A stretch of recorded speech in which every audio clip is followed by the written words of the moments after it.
Chapter 406. This was a special day for Xiaoxian United University. A piece of news had already spread throughout the entire university. The #1 celebrity of the university, Anlin, Sword Immortal Debai's stuffed buns, was officially on sale. 100 steamers of stuffed buns were stacked high up in front of the third-year resting area, creating a very eye-catching sight. The sun was just beginning to rise, but there were already several hundred people gathered here to spectate.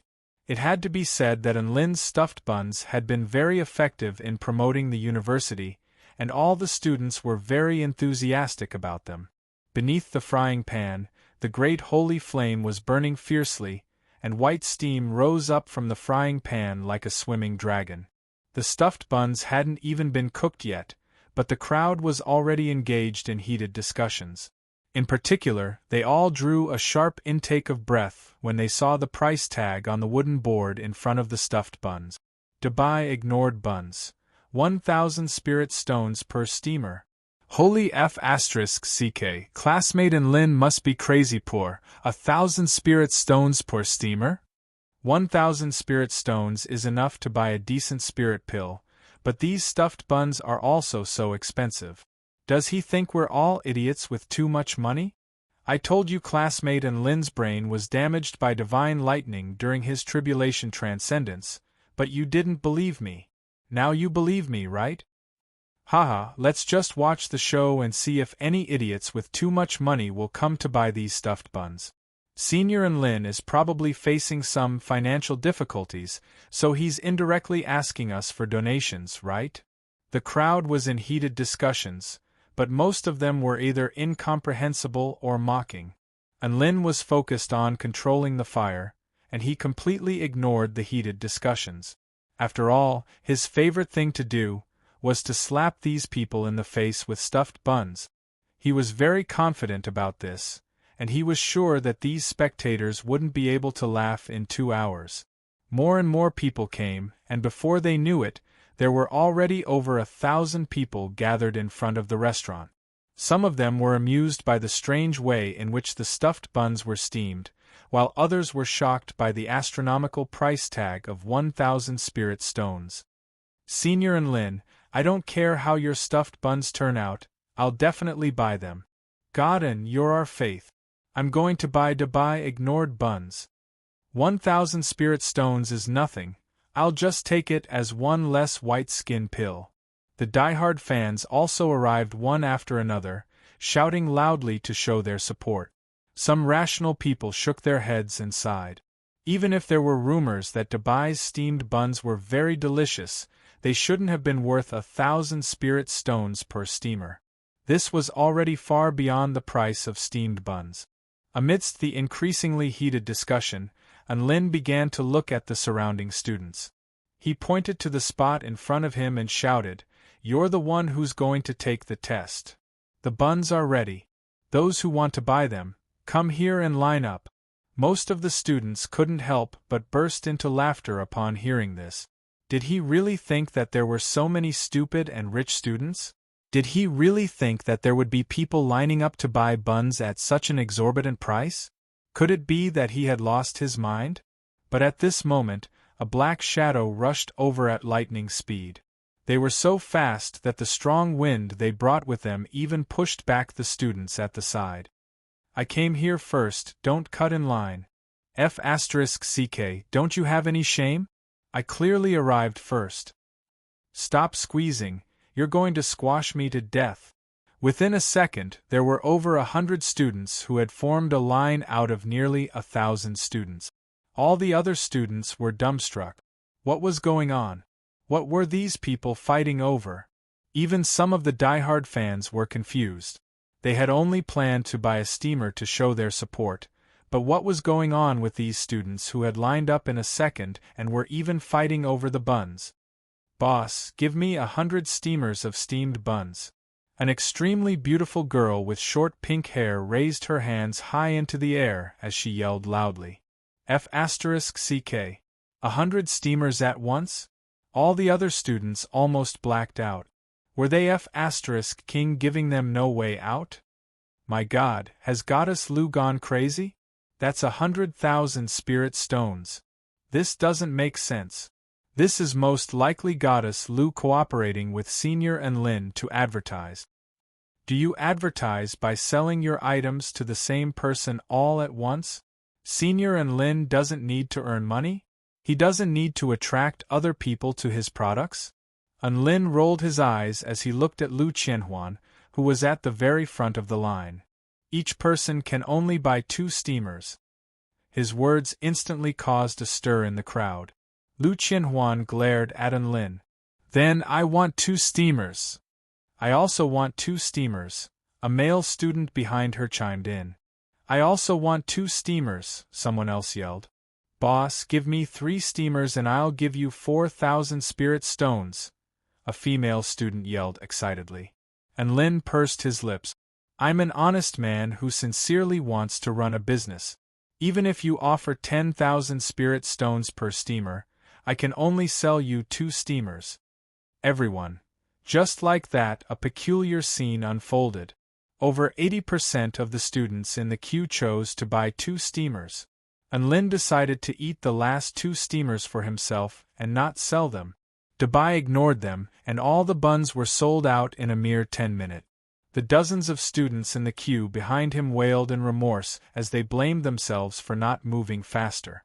The hundreds of spectating students were all dumbstruck. Could it be that they are hired? Have you ever seen an actor who would go line up to buy a bun from someone else for 200 spirit stones after failing to buy one? There were 10 buns in a steamer. 200 spirit stones per bun meant that one steamer of buns was 2,000 spirit stones. This was double the original price, and everyone was dumbstruck. A male student who clearly didn't believe this scam ran over to a student who had bought a steamer of buns. Student, I want to buy one of your buns for 200 spirit stones. The student chuckled. In your dreams. The male student was dazed for a moment before gritting his teeth. 300 spirit stones. Alright, seeing as you've never eaten one before, I'll sell you one. The student glanced at the male student before finally agreeing to the deal. Just like that, the male student bought a bun for 300 spirit stones. The male student's companion laughed heartily. Who would have thought that you would do something so stupid? Have you been infected by the aura of intellect? Ha ha ha, the male student caressed the soft and white bun. I'm only trying to expose this scam. I'm only paying for the truth. You don't know sh*t. The male took a bite of the bun as he spoke. In that instant, he burst into tears. Wah! I can't believe there are such amazing and delicious buns in this world. Why didn't I line up just now? I regret it, the male student cried as he ate, and his companion was completely dumbstruck. Similar scenes occurred one after another in the crowd, and Dabai's reputation for ignoring buns gradually spread. Especially those students who didn't believe this scam and had been ridiculing him in every possible way, they felt ashamed after eating the buns, but they also wanted to eat more. And Lin silently put away his frying pan and departed from the crowd, concealing his achievements and fame. The reason why he didn't sell a lot and instead limited the number of buns was for hunger marketing. Only then could his bun business continue in the long run. The next day, An Lin came to the resting area early in the morning to set up his stall. This time, there were over 1,000 students gathered here. An Lin didn't waste any time and placed the price tag in front of the 100 steamers of buns. Dabai ignored buns. 1,200 spirit stones per steamer, limit 2 steamers per person. Instantly, the crowd erupted again. What an unscrupulous merchant! Yesterday it was 1,000 spirit stones per steamer, but today it's 1,200 spirit stones. If this continues, won't it increase to 10,000 spirit stones per steamer? Boycott! This kind of practice must be boycotted. That's right, we're not buying any more today. This is too much, they're treating us like fools. Hee hee, I'm going to watch how An Lin makes a fool of himself. In the face of the dissatisfaction of the students, An Lin remained calm and collected as he continued to steam the buns. The buns are out, everyone, line up in front of me. Unlin suddenly yelled. Boom! One figure after another pierced through the air, setting off gusts of wind. In the next second, a long line of over 200 people appeared. The surrounding students. Just like that, Unlin only sold 95 steamers of buns that day, which took him 8 minutes to sell, setting a new record. As for the remaining 5 steamers, he was going to take them home to eat. In just 2 days, he had earned over 200,000 spirit stones. Earning money was that simple. Chapter 407. Unlin stabilized the price of the stuffed buns at 1,200 spirit stones per steamer, mainly because this price was within the acceptable range for the disciples of the major sections. If he raised the price to 2,000 spirit stones per steamer, or even 5,000 spirit stones per steamer, he might be able to sell all 100 steamers in a day. However, this kind of sales would definitely not last long. Many people would stop buying after eating the stuffed buns. Many students would think that the stuffed buns were delicious, but it wasn't worth it to spend so much money on them. However, a price of 1,200 spirit stones was more than enough for the students of the Celestial Court to eat once a month. Rich people like Lu Qianhuan could even eat 2 steamers of steamed stuffed buns every day. Thus, for the past few days, all of his stuffed buns had been sold out within 10 minutes. Dubai's stuffed buns were truly renowned throughout the Celestial Court and Xiaoxian United University. Su Qian, let's go to the 3rd-year resting area tomorrow and buy some stuffed buns ignored by Dubai. I don't like stuffed buns. And the 2nd-year and 3rd-year areas are too far away. Hee. What kind of university student are you if you haven't even eaten the stuffed buns ignored by Dubai? You're going to regret it if you don't eat one. Cut the crap. We'll go fight for a spot at 6 in the morning tomorrow. It'll be gone if we're late. After a few more days, the stuffed buns ignored by Dubai became the #1 delicacy in the Celestial Court, and the title of Chef God and also became popular. Chef God and maintained a net profit of 110,000 spirit stones per day, and he ate a few steamers of stuffed buns with his beast pets. As for the cost, even if he used the best ingredients from the United University, it would still cost around 1,000 spirit stones to make 100 steamers of stuffed buns. This was truly a huge profit. Frying pan, I love you to death. This was Unlin's favorite line every day, and he didn't forget to kiss it. Whenever he had nothing better to do, he would bring out the evil-slaying sword to chop up vegetables and meat. At the same time, he would teach little Xie to learn from Big Brother Frying Pan and how to be a virtuous housekeeper. He wanted her to be a sword that was useful to her master and a sword that shared her master's financial burden. The evil-slaying sword didn't want to say anything. In fact, it wanted to hack someone. The days were very ordinary. When he had nothing to do, he would play games with Lu Qianhuan, teach Su Qianyun swordsmanship, and learn foreign languages. After fulfilling those 2 promises, he would focus on studying cooking. When Su Xiaolan saw that Unlin was not in the mood to cultivate and was engrossed in cooking, she felt a headache coming on. Originally, she wanted to persuade Unlin to turn over a new leaf, but when Unlin came to her door with Dubai's dog doesn't care about me bag, she hesitated. Each of the 360 professions had its own master. If Unlin achieved phenomenal success in cooking and became the #1 chef god in this world, perhaps that would be a good path for him. U2 sent a voice transmission to Unlin from the Moon Palace to express her gratitude again. She also told him that her fat-burning method had won Chang'e's approval, and that she would be staying at the Moon Palace to lose weight once a day. She also told him that she was going to prepare a big present for Unlin the next time they met. Unlin was also genuinely happy to hear about this. After chatting for a while longer, he closed the voice transmission talisman and once again immersed himself in his culinary studies. Time passed by slowly, and 20 days had passed in the blink of an eye. During these 20 days, Unlin had earned 2,300,000 spirit stones.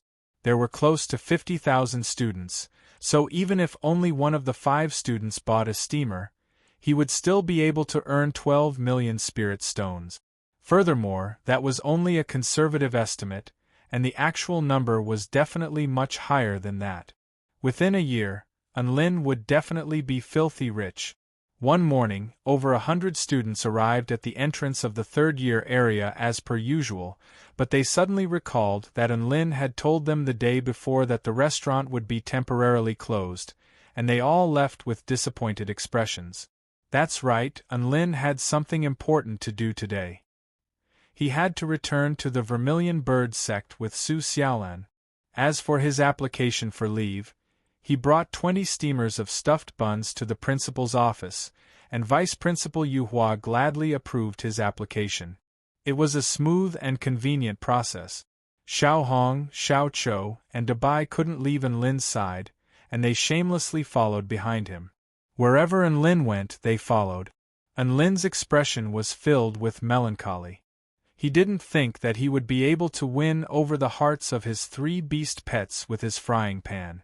On this day, after applying for leave, Enlin, Su Xiaolan, and their 3 beast pets teleported to the capital city of the Baihua state via the school's teleportation spell formation before flying toward the Vermilion Bird sect. Xiaolan, what are you doing back at the sect? Enlin turned to Su Xiaolan, who was wearing a jade barley ink garment, with a curious expression on his face. My true dragon and phoenix intents are both perfected, so I'm going back to the sect to attempt to progress to the half-step soul formation stage on the Enlightenment Fire God Rock, Su Xiaolan replied with a faint smile. Enlin's eyes lit up upon hearing this. My God, you're only telling me this now?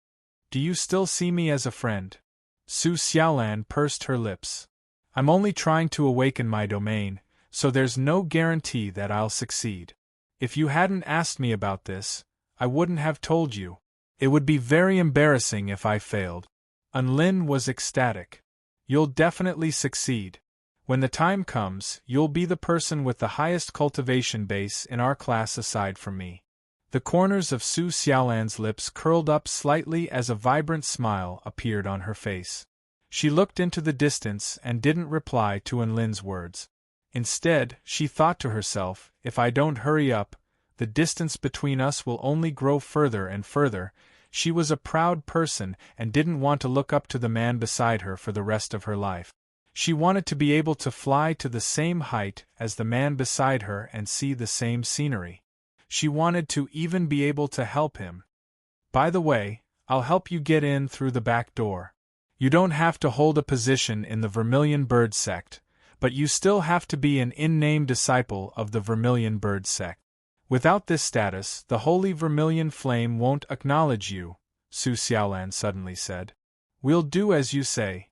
Enlin trusted Su Xiaolan very much, and he immediately nodded. Give me 20 steamers of stuffed buns, Su Xiaolan said. I understand. Enlin nodded with a smile as he brought out 20 steamers of stuffed buns from his storage ring and handed them to Su Xiaolan. He had steamed 100 steamers of stuffed buns today, but he didn't sell them, so he planned to keep them for himself. Who would have thought that they would come in handy again? After a few hours, a massive tree trunk appeared before everyone's eyes. This tree towered over 10,000 meters into the clouds, and its canopy obscured the entire sky like a floating continent. Soon, Enlin and the others arrived at the gate of the sect. There was a woman in a purple dress there, and she waved at them with a dainty smile. Welcome back to the Vermilion Bird sect, groom. Where's your betrothal gift? Chapter 408. A blush appeared on Su Xiaolan's face upon hearing this. Sister Lan Yan, what are you talking about? Are you itching for a beating? Sister Xiaolan wants to bully me for a man. Sigh, our relationship has really strayed too far. Lan Yan shook her head with an aggrieved expression.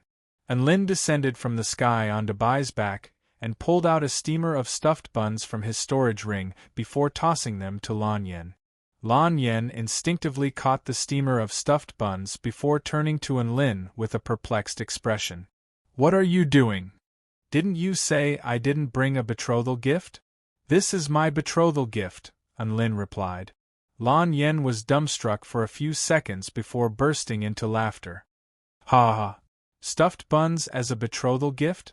I didn't think you'd be so funny, Unlin, ha ha. She had a low threshold for laughter to begin with, and now that she saw Unlin using stuffed buns as a betrothal gift, she couldn't help but burst into laughter. Can you eat one first before you laugh? Unlin asked with a resigned expression. All right, then I won't let down the groom's good intentions. Lan Yen repressed the urge to laugh as she removed the lid and took a bite of the soft and fragrant stuffed bun. The taste of the bun exploded forth. Lan Yen was completely dumbstruck, and she continued to take a few more bites. My God! I'm eating stuffed buns? She exclaimed in disbelief. They're stuffed buns. The ingredients are the flour, beef, pork, and spirit vegetables from the Celestial Court, Unlin confirmed. You made this? Lan Yen had only just finished her first stuffed bun before picking up a second one. She completely disregarded the fact that her mouth was stuffed to the brim as she asked in a slurred voice. Unlin chuckled. Of course. This is called Dabai Ignores Stuffed Buns, and it's very famous in the Celestial Court. Lan Yen looked at Dabai upon hearing this name, and she suddenly burst into laughter. Ha ha ha ha. She was already eating her bun when she suddenly burst into laughter. Her face turned green and her eyes widened. Rolling her eyes, Su Xiaolan walked over and patted Lan Yan's back. I told you not to laugh when you're eating, but you didn't listen. You choked again, didn't you? Unlin. Lan Yen, who had finally calmed down, continued to laugh. Ha ha. But the name Dabai Ignores Buns is too funny. Speaking of which, is this Dabai an idiot? How could he ignore such delicious buns, ha ha. Pfft.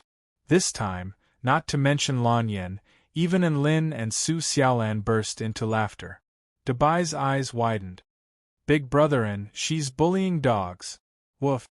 Enlin stroked the dog's head and rewarded a steamer of Dabai Ignores buns to Dabai to appease its rage. Lan Yen and Su Xiaolan chatted and laughed as they made their way toward the sect, while Enlin followed behind them on Dabai's back.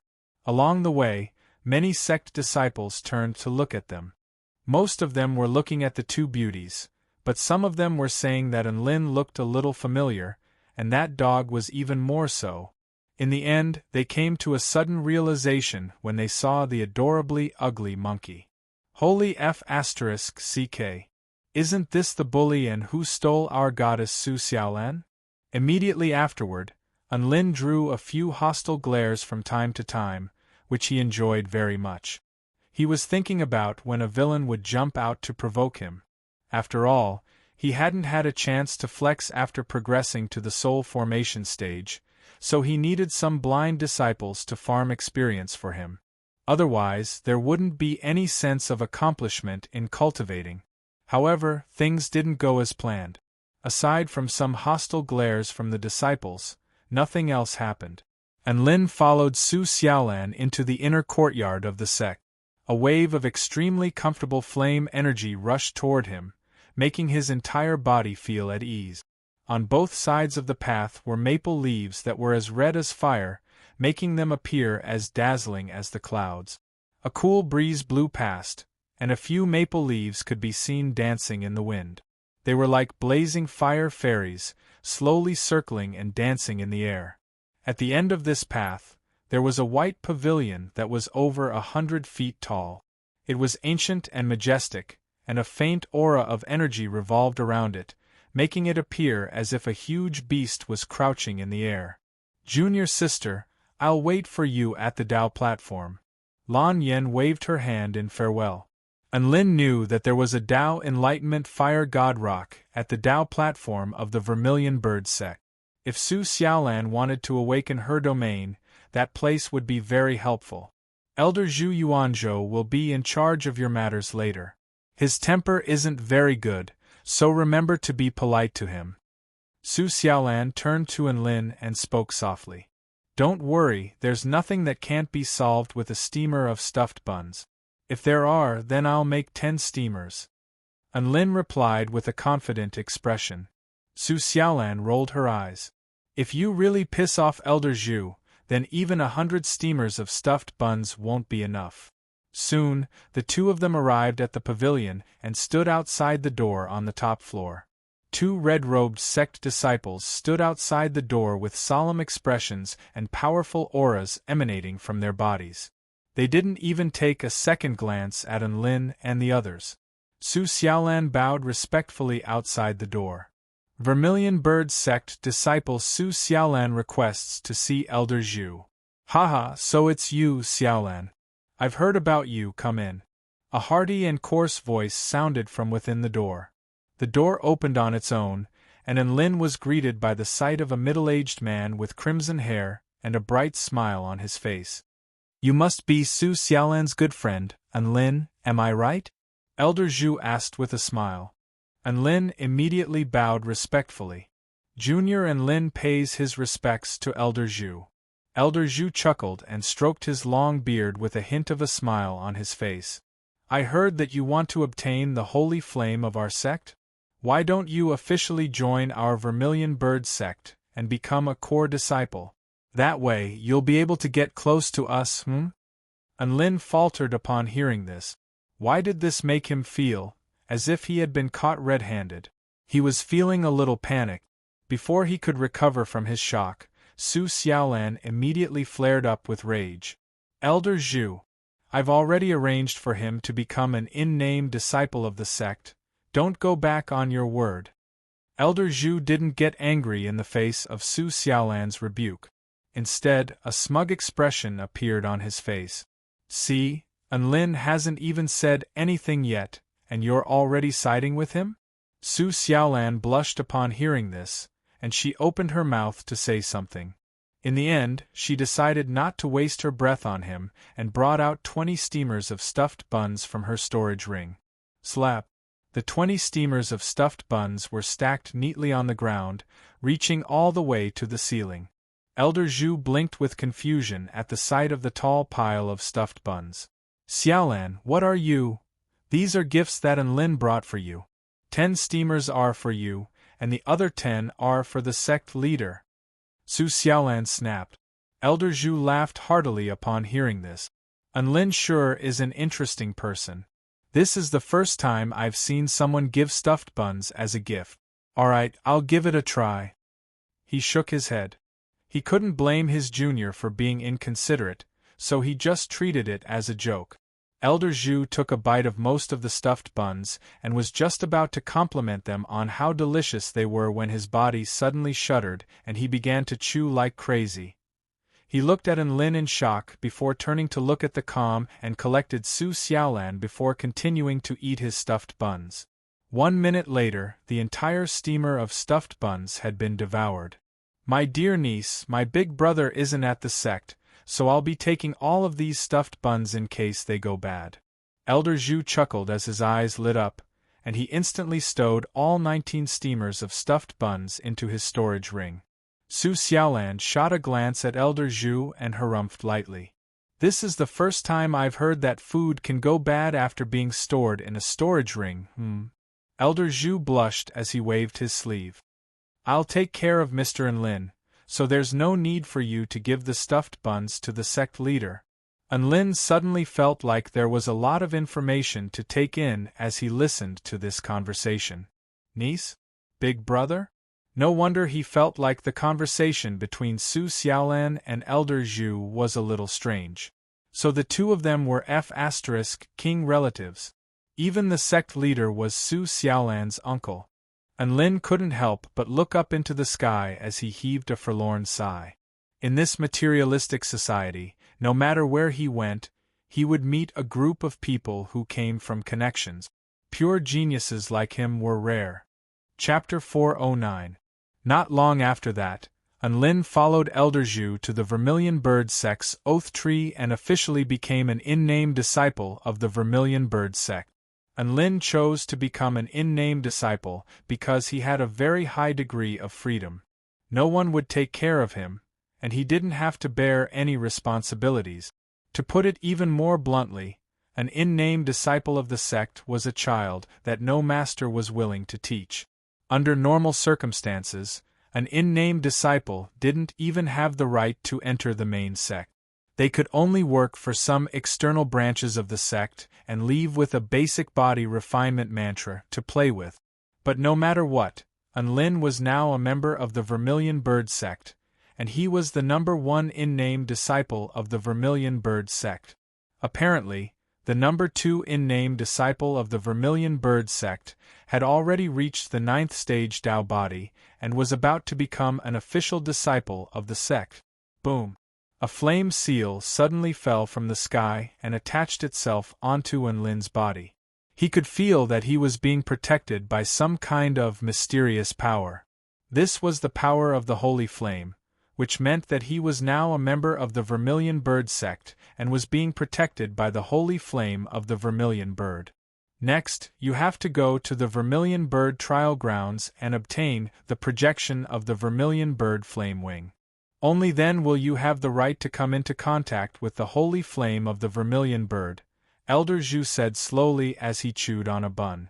Unlin bowed. Thank you for your help, Elder Zhu. I will do my best.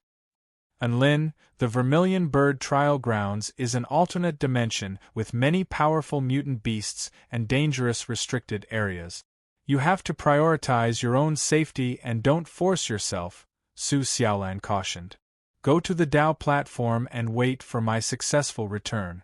I hope you'll be at the half-step soul formation stage by the time I return. Good luck. Unlin patted Su Xiaolan's shoulder with a confident smile. Su Xiaolan nodded lightly and looked deeply into Unlin's eyes. All right, I'll be going now. Good luck to you too. Elder Zhu's eyes almost popped out of their sockets. His niece couldn't possibly be this gentle. After Su Xiaolan left, Unlin followed Elder Zhu to the entrance of the Vermilion Bird Realm. If he wanted to go to the Vermilion Bird Trial Realm, he had to go through this spatial gate. At this moment, there were already 5 sect disciples standing quietly outside the door, obviously waiting for something. When the 5 disciples saw Elder Zhu, they all bowed respectfully. Elder Zhu spoke with a solemn expression. This Mr. Unlin is also going to participate in the Vermilion Bird Trial Grounds that is held once every 5 years. Make sure to take good care of him when you're in the alternate world, understand? The 5 disciples were stunned when they heard this, and then they responded respectfully. They didn't say anything further, but their faces carried a wisp of shock that was difficult to conceal. Unlin's heart jolted upon hearing this. The Vermilion Bird Trial Grounds that occurred once every 5 years? So the Vermilion Bird Trial Grounds wasn't a trial that could be entered at any time? There were 5 sect disciples standing in front of him, and from their auras, they were all at the soul formation stage. This further highlighted the extraordinariness of this trial. Furthermore, the number of people who participated in this trial that occurred once every 5 years was extremely small, so it was most likely going to be extremely difficult to obtain. Furthermore, when Unlin mentioned the Holy Flame, Su Xiaolan had told him that she would return to the sect in a month, so she had most likely calculated the opening time of the Vermilion Bird Trial Grounds. Su Xiaolan hadn't told him about these things in advance, most likely because she was worried that he would take it to heart and refuse to go. With this in mind, Unlin felt a heavy sense of camaraderie. This is a return trip token. If you find the projection of the Vermilion Bird Flame Wing or encounter any danger you can't resolve, use your vital energy to activate this token and return here safely. There's still an hour before the spatial gate opens, so rest well. Elder Zhu handed a red token to Unlin. Unlin accepted the red token and bowed to express his gratitude. After that, Elder Zhu left, leaving behind Unlin and the 5 Vermilion Bird sect disciples. Holy F***ck, Unlin, did you really marry into our sect? You're even allowed to participate in the Vermilion Bird Trial Grounds. An ordinary-looking man with crimson pupils quickly walked over and said with a surprised expression. Unlin's lips twitched slightly. Mr. Mohai, don't say things like that. Otherwise, this will become big news in your sect again tomorrow. This man was none other than the number 1 disciple of the Vermilion Bird sect, Mo Hai. And Lin had a very deep impression of this man. After all, Mo Hai was a freak who begged Xiao Chou to burn him with fire and then yelled that it felt good. What's there to be afraid of? It's only a matter of time anyway. By the way, where's Brother Monkey? Why don't I see him? Mo Hai looked around with an expectant expression. And Lin replied honestly, Xiao Chou and Dabai are both resting in the guest courtyard. They're not members of the Vermilion Bird sect, so they can't enter the Vermilion Bird trial grounds. Are you a member of the Vermilion Bird sect? You're just an outsider who got in through connections, yet you're dreaming of condensing a holy flame in your sea of vital energy. A half-baked bastard like you won't even be able to touch the projection of the Vermilion Bird Flame Wing, much less the holy Vermilion Bird Flame Wing. A cold and disdainful voice suddenly sounded. And Lin turned toward the source of the voice to find a handsome man looking at him with hostility on his face. He was a little dazed. What was going on? Why was he being mocked? I'm so nervous. Should I retaliate? At this moment Mo Hai spoke. And Lin, don't pay any attention to that man. There's a hint of jealousy in his voice, and he's very petty. To tell you the truth, he's in love with Su Xiaolan, but to his surprise, Su Xiaolan completely ignores him and can't even be bothered to say anything to him. Now that he sees that Su Xiaolan is on very good terms with you, he must have been dealt a heavy blow, so he's here to bite you. Mo Hai, watch your language. The man roared with rage. Brother Ji Yongfang, you're the one who should watch your language. Don't embarrass the Vermilion Bird sect. Mo Hai retorted. And Lin had an innocent expression on his face. What the hell was going on? Ji Yongfang liked Su Xiaolan but was ignored by her, and now he was venting his anger on Lin? He hadn't even done anything, yet he was being mocked by a certain villain? He and Su Xiaolan were just friends in the spirit of building a harmonious society. He turned to Ji Yongfang with a benevolent expression. F***ck off. A piece of trash like you dares to covet my Dao partner? Why don't you take a piss and look at yourself in the mirror? You're a toad lusting after a swan. Do you know why Su Xiaolan is on good terms with me, but ignores you? That's because no one wants to talk to a pile of sh*t. She likes me, a divine jade that's filled with the beauty of heaven and earth. Not a pile of sh*t like you. And Lin's voice was forceful, and it reverberated through the air like a clap of thunder. Mo Hai was dumbstruck, and his mouth gaped open. Ji Yongfang was also rooted to the spot, and his head buzzed. He had no idea what was going on. The other 3 sect disciples also stared blankly at Lin, then at the dumbstruck Ji Yongfang. One of the male disciples couldn't help but burst into laughter. You've got guts. Ji Yongfang's voice trembled, and he felt as if he had a mouthful of blood in his chest. No one had ever insulted him like this in his entire life. It does take a lot of guts to step on sh*t. And Lin nodded in agreement. Everyone was stunned when they heard this. Ha ha. Mo Hai finally couldn't help but burst into laughter. He patted Lin's shoulder to express his admiration. You're amazing, brother Lin. When it comes to insulting people, I only admire you. The other 2 disciples came back to their senses, and they couldn't help but cover their mouths and laugh. Ji Yongfang gritted his teeth in anger, but he didn't know what to say. Lin's mouth was like cannon fire, and he couldn't win against Lin at all. If he wanted to make a move, he would definitely be punished by the sect. Ji Yongfang thought for a moment, and could only walk away with a sullen face. He still couldn't figure it out. Didn't he just say a word of mockery? How did it turn out like this? Lin looked at Ji Yongfang's back with his hands behind his back, and a calm expression on his face. He sighed. People are really not what they used to be, and the morals of the world are degenerating day by day. Chapter 410. Mo Hai slung an arm around Lin's shoulder with a buoyant grin on his face. Mr. Lin, you sure are a passionate man. It's been a long time since I've seen someone insult someone in such a straightforward manner. Unlin shook his head in a modest manner. Mr. Mo-Hai, you're far too kind. I'm just a street sweeper in the sect. I clean up any place that's not clean.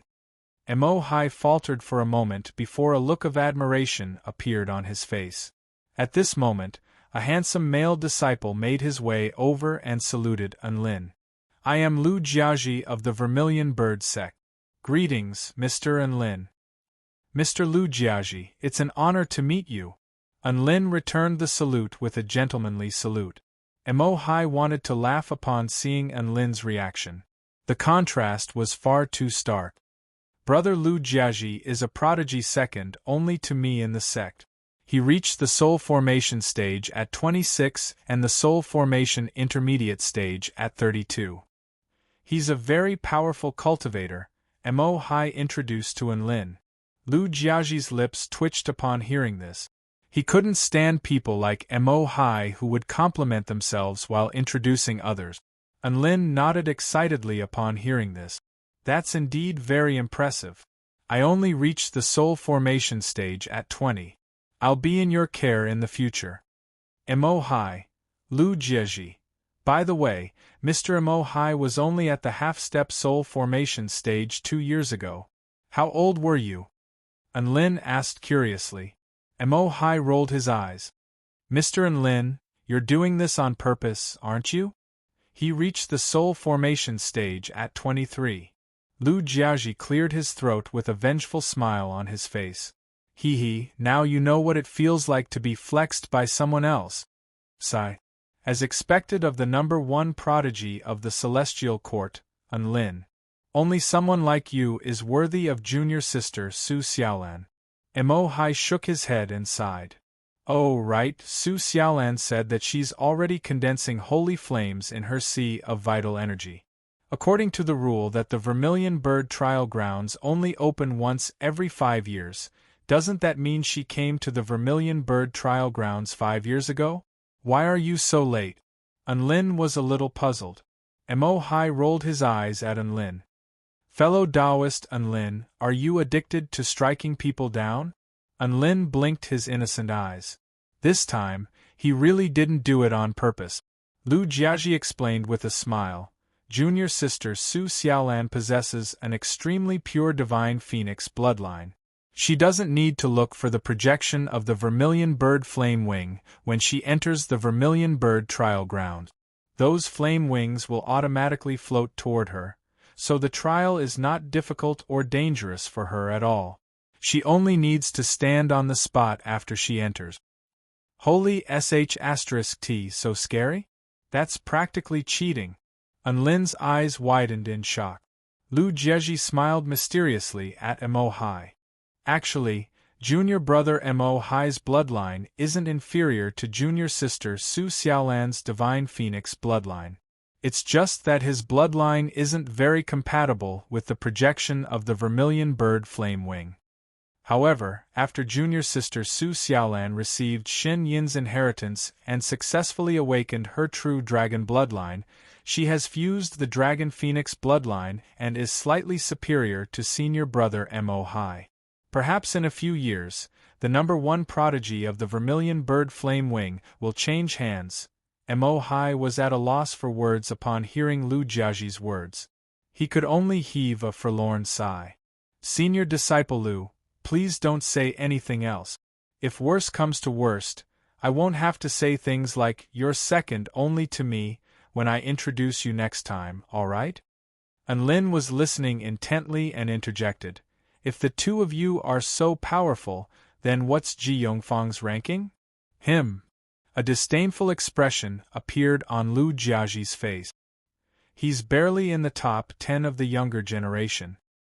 He's just relying on the fact that his father is an elder. He reached the soul formation initial stage at 32 years old, and he's almost 40 years old now, but he still hasn't reached the soul formation intermediate stage. Unlin nodded with satisfaction upon hearing this. This type of person posed almost no threat to him. He then looked at the disciples on both sides of the otherworld gate and pointed at the tall and sexy woman who was wearing a snow-white tunic dress but had an indifferent expression like an ice beauty and asked, "Then who is she?" Even Mo Hai's interest was piqued this time. "Her name is Shangguan Yi, and she's extremely talented.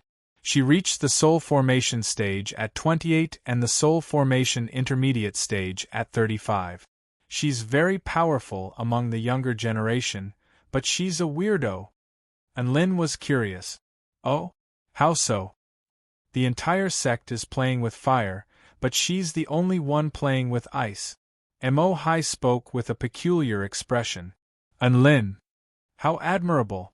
This is a completely different kind of firework. It's a unique clear stream. The problem is, who's going to teach her how to play with ice?" Lu Jiaji replied with a mysterious expression, "No one's going to teach her. She's self-taught.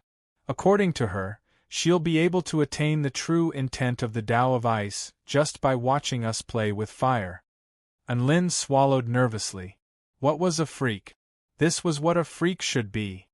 There's actually nothing wrong with that.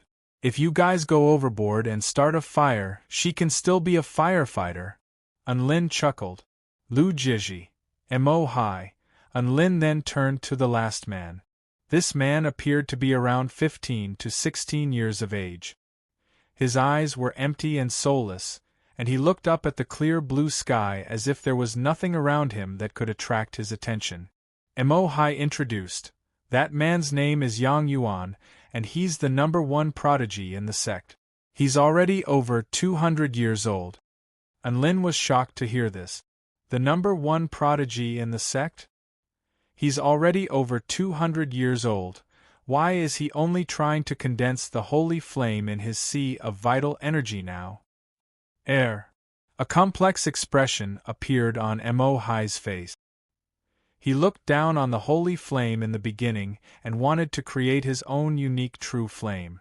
He's already at the soul formation pinnacle stage, and just as he was about to break through to the return to void stage, he discovered that he was missing a type of flame, which is why he came to participate in the Vermilion Bird trial grounds.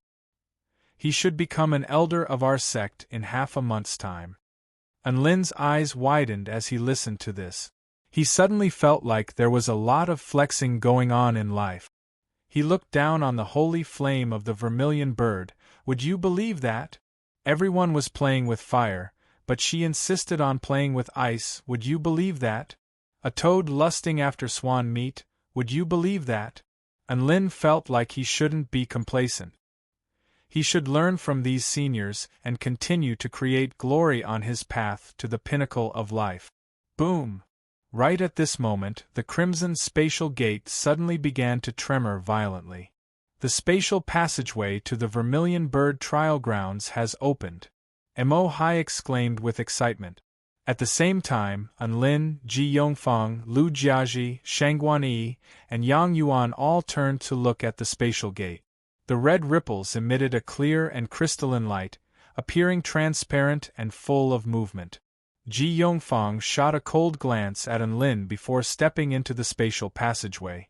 Shangguan Yi and Yang Yuan also stepped into the spatial gate without any hesitation.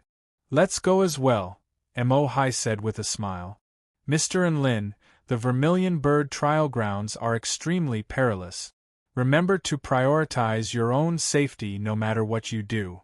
Don't venture into unknown perilous areas, otherwise, even your teleportation badge won't be able to save you," Lu Jiaji cautioned. And Lin nodded with a solemn expression. The Vermilion Bird trial grounds was the realm where the ancient holy beast, the Vermilion Bird, had once been sealed. After the Vermilion Bird broke free, it transformed that realm into a boundless realm of flames in a fit of rage, from which projections of its flaming wings could be seen from time to time. There were powerful restrictions in that realm that could prevent all return to void stage mighty figures from entering, but it was the ideal trial ground for soul formation stage cultivators. There were boundless violent flames, remnants of ancient mutant beasts, and mysterious and unfathomable mystic treasures, Enlin looked at the crimson spatial gate with a determined expression as he began his journey to the Vermilion Bird Trial Grounds. Chapter 4:11. The space around him warped, and Enlin found himself on a crimson continent. Behind him, the white gate of light slowly shrank before finally disappearing. Dark red clouds stretched as far as the eye could see. From time to time, scorching flames would burst through the clouds, or explode in the air, or rain would fall like a crimson curtain of rain, baring its fangs to the world. The surrounding temperature was extremely high, and the air twisted and warped soundlessly. If a cultivator of the Tao body stage were to appear here, they probably wouldn't even be able to last 15 minutes. Looks like Ji Yongfang, Shangguan Yi, and Yang Yuan have all gone off to search for projections of the Vermilion Bird Flame Wing. Mo Hai stood beside Enlin with a smile. New projections of the Vermilion Bird Flame Wing materialize every few years, so there are very few of them. The 6 of us are competitors, so of course they have to take advantage of this opportunity, Lu Jiaji replied in an unhurried manner. Enlin stared at the vast expanse of mountains in the distance, and he was a little dazed. I heard that there is a certain chance that the projections of the Vermilion Bird Flame Wing are contained within the bodies of the powerful mutant beasts within the Vermilion Bird Trial Grounds, and they can also be found in mystic realms and perilous realms. Lastly, there are projections of the Vermilion Bird Flame Wing in the clouds in the sky. However, the projections of the Vermilion Bird Flame Wing in the clouds are the most elusive, and they are constantly being attacked by the fearsome power of flames. Which path do you guys plan on taking? Mo Hai looked up into the sky with a resigned expression. I'm not Sister Su Xiaolan, so I'll just forget about the Vermilion Bird Flame Wing in the clouds. I plan on fighting mutant beasts. That's the simplest and most violent method. I'll go to the Western Mystic Realms and Perilous Realms. After all, my combat prowess isn't that great, but I'm pretty good at self-defense, Lu Jiaji replied. There were all kinds of unstable mystic realms and perilous realms in the western region of the Vermilion Bird Trial Ground. There were all kinds of powerful ancient mutant beasts in the northern region, and there was a boundless sea of crimson flames in the eastern region. Apparently, there were extremely powerful mystic treasures in the southern region, but it was a perilous realm with a mortality rate of over 90%, so most sect disciples wouldn't go there. Then I'll go look for mutant beasts as well. I don't have any other strong points, but I'm good at fighting. Enlin hesitated for a moment before replying. Ha ha, that's great. I knew that fellow Taoist Enlin would prefer to travel with the number 1 genius like me. Mo Hai laughed heartily as he patted Enlin's shoulder and said, Since I've agreed to Elder Zhu's request, I will definitely protect you. Let's move together. You can take the first Vermilion Bird Flame Wing. Enlin was a little touched as he looked at Mo Hai. All right then, let's work together and try to get a high-grade Vermilion Bird Flame Wing each. Of course. As the number 1 disciple of the sect's younger generation, I won't go back until I obtain the high-grade Vermilion Bird Flame Wing. Mo Hai's reply was also very firm. The projection of the Vermilion Bird Flame Wing was split into 3 grades: low grade, medium grade, and high grade. The higher the grade of the Vermilion Bird Flame Wing projection, the purer and more boundless holy flame energy one would receive when receiving the power of the holy vermilion flame. Then I'll take my leave first. I wish everyone a smooth journey. Lu Jiaji looked at the 2 people with high morale, smiled, and began to fly west on his sword. Mo Hai turned to Enlin. Let's set off as well. All right. Enlin nodded before rising into the air atop his brick. Mo Hai wielded a crimson ancient saber as he rose into the air with Enlin.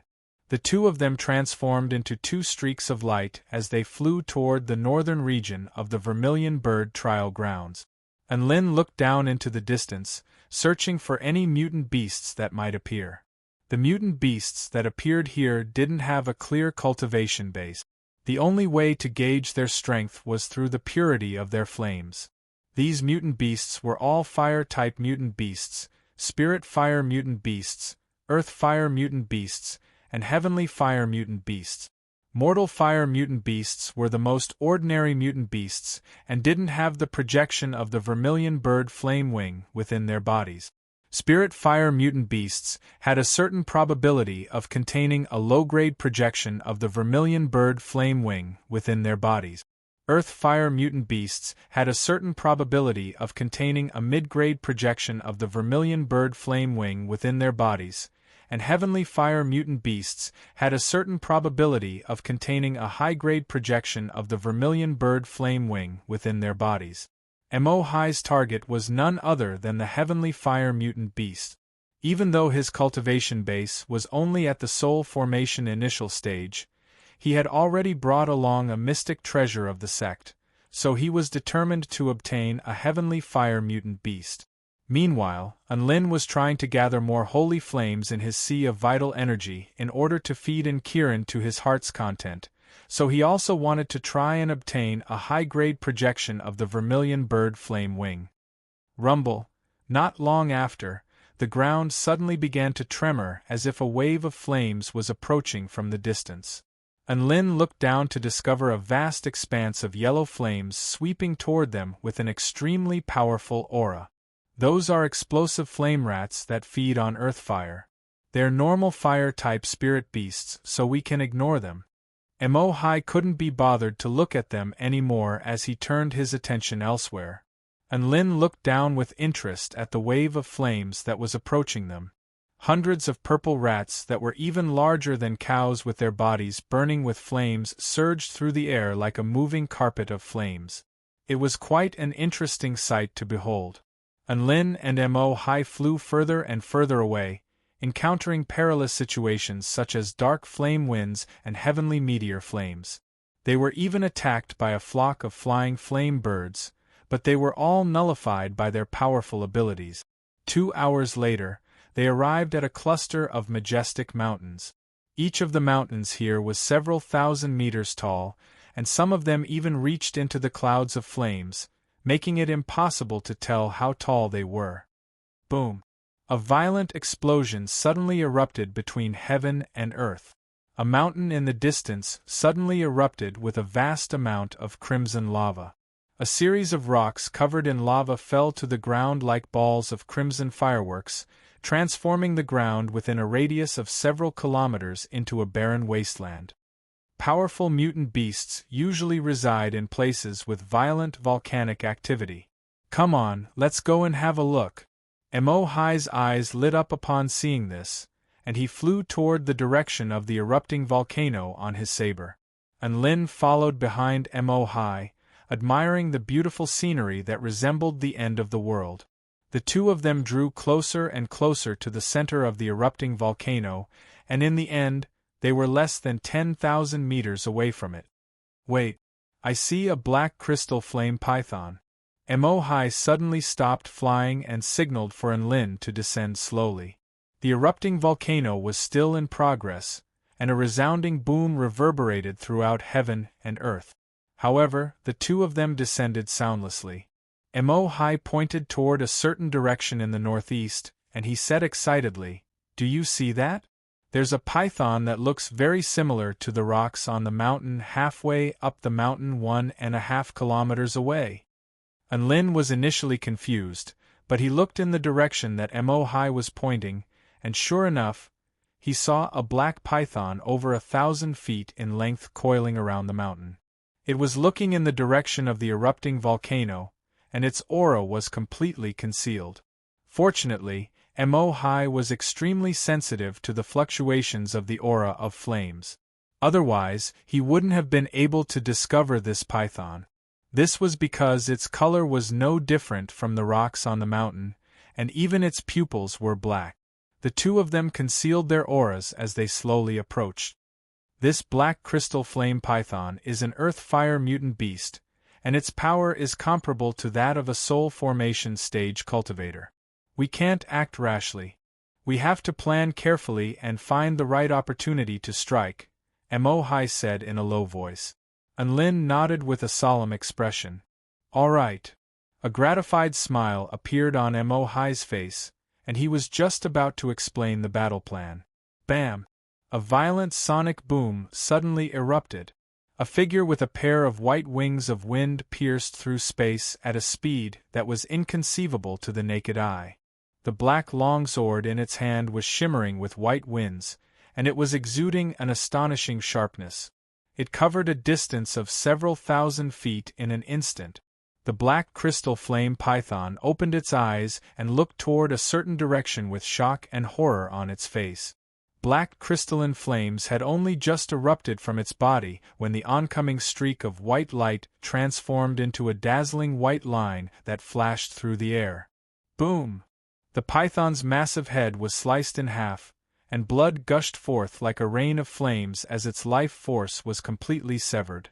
Mo-Hai looked at the figure with the wings of wind, and his mouth gaped open, but he was unable to utter a single word. Didn't they say they would take it slow? What happened to waiting for the right opportunity to strike? You're making me feel very awkward. Enlin turned around with a smile on his face. What do you think? My speed of lightning is not bad, right?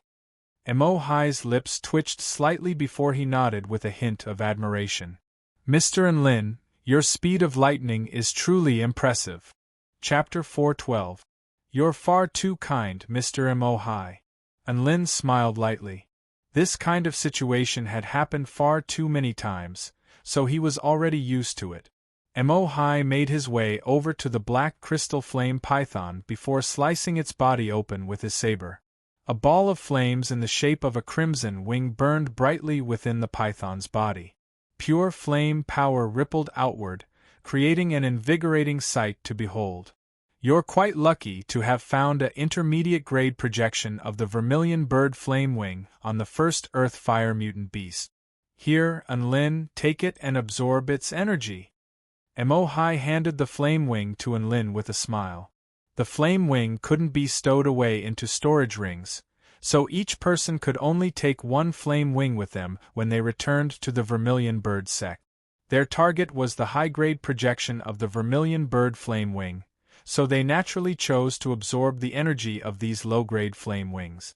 Enlin accepted the projection of the flame wing and activated an absorption spell technique to absorb the flame power within it into his body.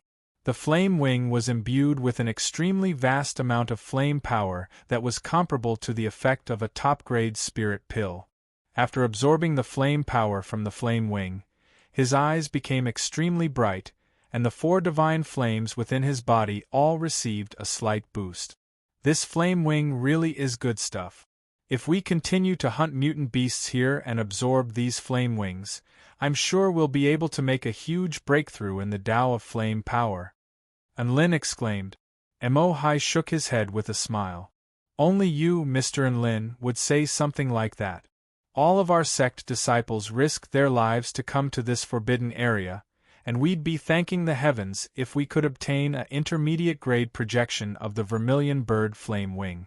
We wouldn't dare to treat this place like a hunting ground. Enlin's eyes lit up. Is there a time limit to the vermilion bird trial grounds? Mo-Hai faltered slightly upon hearing this. The red teleportation badge can last for about 7 days. Once the time is up, the red teleportation badge will automatically teleport us back to the vermilion bird sect. Of course, we can also activate it earlier after we obtain the flame wing. Mr. Enlin, you're not planning to keep collecting flame wings here, are you? This alternate world is far more dangerous than you and I can imagine. Over 20 soul formation final stage cultivators have perished here. Don't worry. I won't be staying here for too long. Let's continue hunting, Enlin said with a smile. If he couldn't stay for 7 days, he would stay for 6. Mo-Hai heaved a sigh of relief when he heard that Enlin was no longer interested. He had now acknowledged Enlin's strength.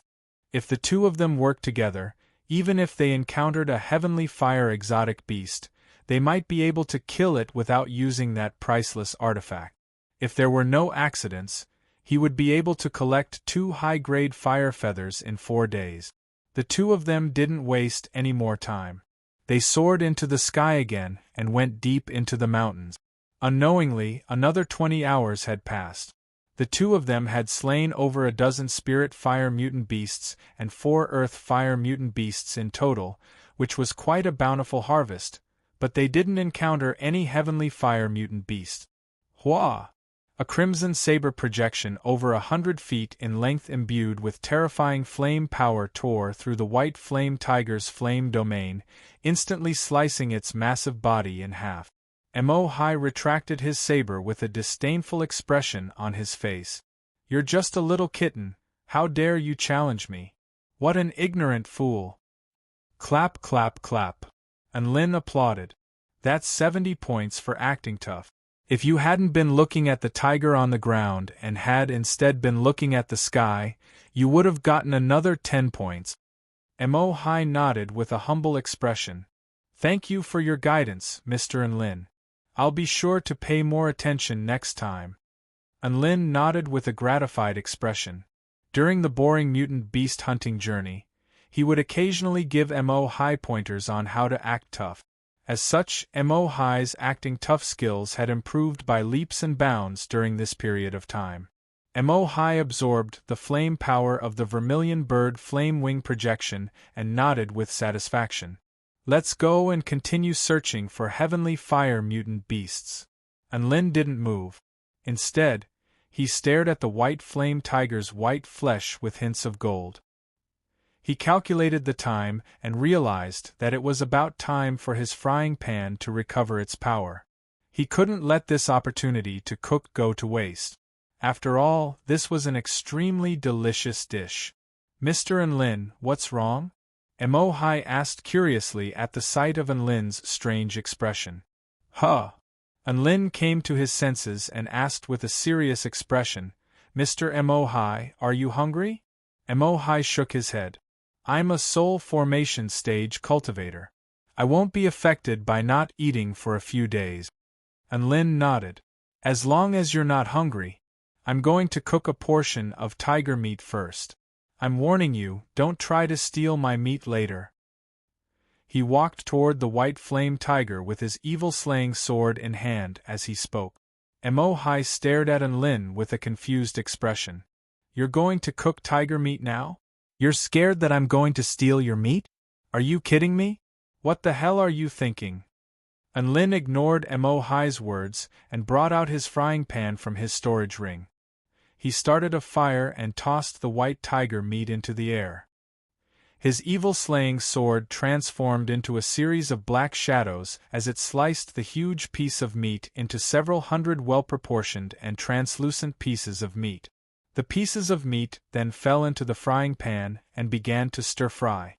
Mo-Hai couldn't help but raise his thumb at Lin's smooth and fluid movements. "You're an expert." As he continued to stir-fry, an alluring aroma finally began to waft through the air. Mo-Hai's body trembled as an expression of incredulity appeared on his face. "Holy f***ck, this smell. Could it be that the white flame tiger's meat is a top-notch ingredient?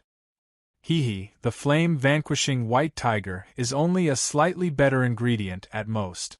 The key is still my cooking skills. Otherwise, do you think I would just toss such a huge white tiger carcass onto the ground?" Lin chuckled lightly. Mo-Hai thought about it and agreed with Lin. As the aroma grew stronger and stronger, the meat was about to be cooked. He couldn't help but swallow as he stared at the meat in the frying pan with a scorching gaze. "Can I take back what I just said?" Lin glanced at Mo-Hai. "Didn't you say you weren't hungry? Didn't you say I was joking?" An awkward expression appeared on Mo-Hai's face. "I was just spouting nonsense. I haven't eaten for a few days. Can you take pity on me and give me some of the meat in the frying pan?" Lin replied in a resolute voice, "No." Mo-Hai. Right at this moment, a few huge wolves emitting black flames slowly approached Lin. They stared intently at the meat in the frying pan with dangerous and greedy expressions on their faces. "Wow, my meat can even attract mutant beasts. I've struck gold, I've struck gold." An elated expression appeared on Lin's face as he looked at the huge wolves. "Mr. Lin, leave your safety to me. Leave these ancient ferocious wolves to me. Don't worry, just give me some of the meat to replenish my energy after I take care of these monsters. Mo Hai's battle intent surged. Right at this moment, the flaming clouds in the distance surged violently. A white figure flew toward them with over 1,000 flaming birds trailing behind her. Shangguan Yi. Mo Hai faltered slightly upon seeing this figure. The Vermilion Bird trial grounds were so big, so it was quite a coincidence that they were able to meet here. Unfortunately, it didn't seem to be a very friendly encounter. Behind Shangguan Yi, over 1,000 flaming birds surged toward them like a sea of flames, and their terrifying aura made it difficult for him to breathe. The six-winged golden flaming bird at the very front was a heavenly fire mutant beast. Mr. Mo Hai, Mr. Enlin, please help me stall these flaming birds for 10 seconds while I prepare a spell technique. Shangguan Yi's face was deathly pale as she transmitted her voice to Enlin from afar. Enlin was also dumbstruck for a few seconds. Holy F***ck, Shangguan Yi, you're better at absorbing monsters than I am. Over 1,000 of them at once. An awkward expression appeared on Shangguan Yi's face upon hearing this, but she continued to fly toward Enlin and the others at an even faster speed. Enlin's heart throbbed with pain as he looked at the uncooked meat in the frying pan. If he were to stall now, then he would have completely wasted the opportunity to enhance the flavor of the frying pan. Fellow Taoist Mo Hai, you said that you'd protect me. I'm going to go ahead and leave the flaming birds to you. After you're done, I'll give you 1/3 of my meat. Enlin looked at Mo Hai with a solemn expression. Mo Hai almost blacked out upon hearing this. F***ck. One heavenly fire mutant beast level flaming bird, over 100 spirit fire mutant beasts, and over 1,000 normal fire mutant beasts. How was he going to defend himself? Mr. Enlin, I was just spouting nonsense just then.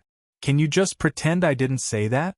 Mo Hai looked up at the flaming birds in the sky, and tears almost flowed from his eyes. Chapter 413. Shangguan Yi was a little surprised to see that Enlin was still cooking. Mr. Enlin, aren't you going to help? Enlin rolled his eyes at Shangguan Yi. Can't you see that I'm busy? Shangguan Yi. Shangguan Yi was just about to say something when she suddenly caught a whiff of an extremely alluring aroma when she was only about 1,000 feet away from Enlin. It was no exaggeration to say that this aroma was an exotic aroma that whetted her appetite. She stared at the meat in the frying pan in amazement and immediately shut her mouth. Shangguan Yi landed gracefully beside Enlin in a white dress. Then I'll have to trouble you to buy me 10 seconds of time, Mr. Mo Hai. Mo Hai had no choice but to stand in front of Enlin and Shangguan Yi with a golden disc in his hand. This disc was the sex mystic treasure, the Phoenix Punishment Disc. It could draw upon the power of the heavenly phoenix's true spirit to unleash an extremely powerful offensive and defensive spell formation against its enemies. It wouldn't even have to fear heavenly fire mutant beasts. Even though the mystic treasure was very powerful, the energy within it would decrease every time it was used, so Mo Hai was quite reluctant to use it up. Enlin also pulled out his 2 Gundams from his storage ring. Mr. Mo Hai, I'll also assign 2 powerful helpers to you. They're at least as powerful as 4 Ji Yongfangs. Shangguan Yi was in the middle of chanting her incantation and almost forgot what she was supposed to say. Mo Hai's chest constricted as he spoke with a resigned expression. Big brother, do you have a vendetta against Ji Yongfang? He's not even here, how can you belittle him? I'm not belittling him, I'm just telling the truth, Enlin replied in an indifferent voice. Mo Hai. At this moment the 6-winged golden flame raven and over 1,000 other fire birds were already upon them, and all of them were imbued with terrifying power. Phoenix Punishment Disc, True Spirit Defensive Spell Formation. A golden light flashed through Mo Hai's crimson eyes as he activated the power of the Phoenix Punishment Disc. A defensive formation expended a lot less energy than a killing formation. This flaming bird was Shangguan Yi's prey anyway, so he had no intention of using a killing formation. The cry of a phoenix resounded through the clouds, following which a massive golden barrier of light rose up from the ground.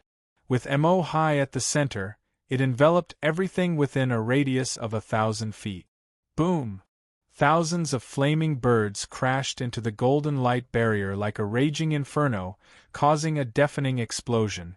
The fiery waves extended for over 1,000 meters, and the extreme heat melted the ground and turned everything into ashes.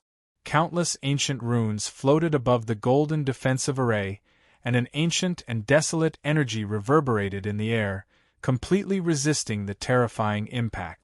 At the same time, Shangguan Yi held her long sword horizontally in front of her as a series of incantation seals flowed from her lips. The surrounding temperature suddenly plummeted as wind and snow began to fall. Lin, who was stir-frying vegetables, was so angry that he almost cried. "I've finally prepared to cook the tiger meat, but you just froze it for me. What do you mean?" Shangguan Yi tapped her foot lightly onto the ground, and a blue snowflake pattern materialized on the ground before expanding for several kilometers to form a gigantic pattern that enshrouded all of the flaming birds within. "Heavenly Ice Sword Formation, kill!" Shangguan Yi's cold voice was tinged with killing intent as her long sword transformed into a streak of blue light that soared into the sky. Boom! A power that threatened to freeze all things erupted from the snowflake pattern, causing all of the flaming birds to falter in unison. The six-winged golden flaming bird looked up at the flying swords in the sky with caution in its eyes. The flying swords let loose a clear cry before splitting into 10, 10 into 100, 100 into 1,000. Over 1,000 ice swords exuding the power of extreme frost hovered in the sky, resonating with the snowflake pattern on the ground as they fell from the sky toward the flock of flaming birds with monstrous killing intent. The battle between ice and fire had completely erupted at this moment. The violent flames of the flaming birds clashed with the ice swords, and a series of resounding booms erupted. Some of the flaming birds were pulverized by the ice swords, while others were pulverized by the flames of the flaming birds. The most powerful six-winged golden flaming bird was able to materialize over 100 flaming feathers with each flap of its wings, all of which were imbued with the power of flames before vanquishing the flying swords. However, right at this moment, the snowflake pattern on the ground suddenly glowed with a brilliant light as ice swords continued to materialize in the sky, and over 1,000 more swords appeared in the sky. With the power of the snowflake pattern, there seemed to be no end to the number of ice swords. Flaming bird corpses fell to the ground like raindrops, and over half of them were gone in just a few seconds. The six-winged golden flaming bird immediately flapped its wings and transformed into a flaming tornado as it fled. Shangguan Yi's expression darkened, and the snowflake pattern on the ground suddenly contracted as the boundless power of ice and snow converged to form a flying sword of over 1,000 feet in length. This flying sword of ice was the true killing technique.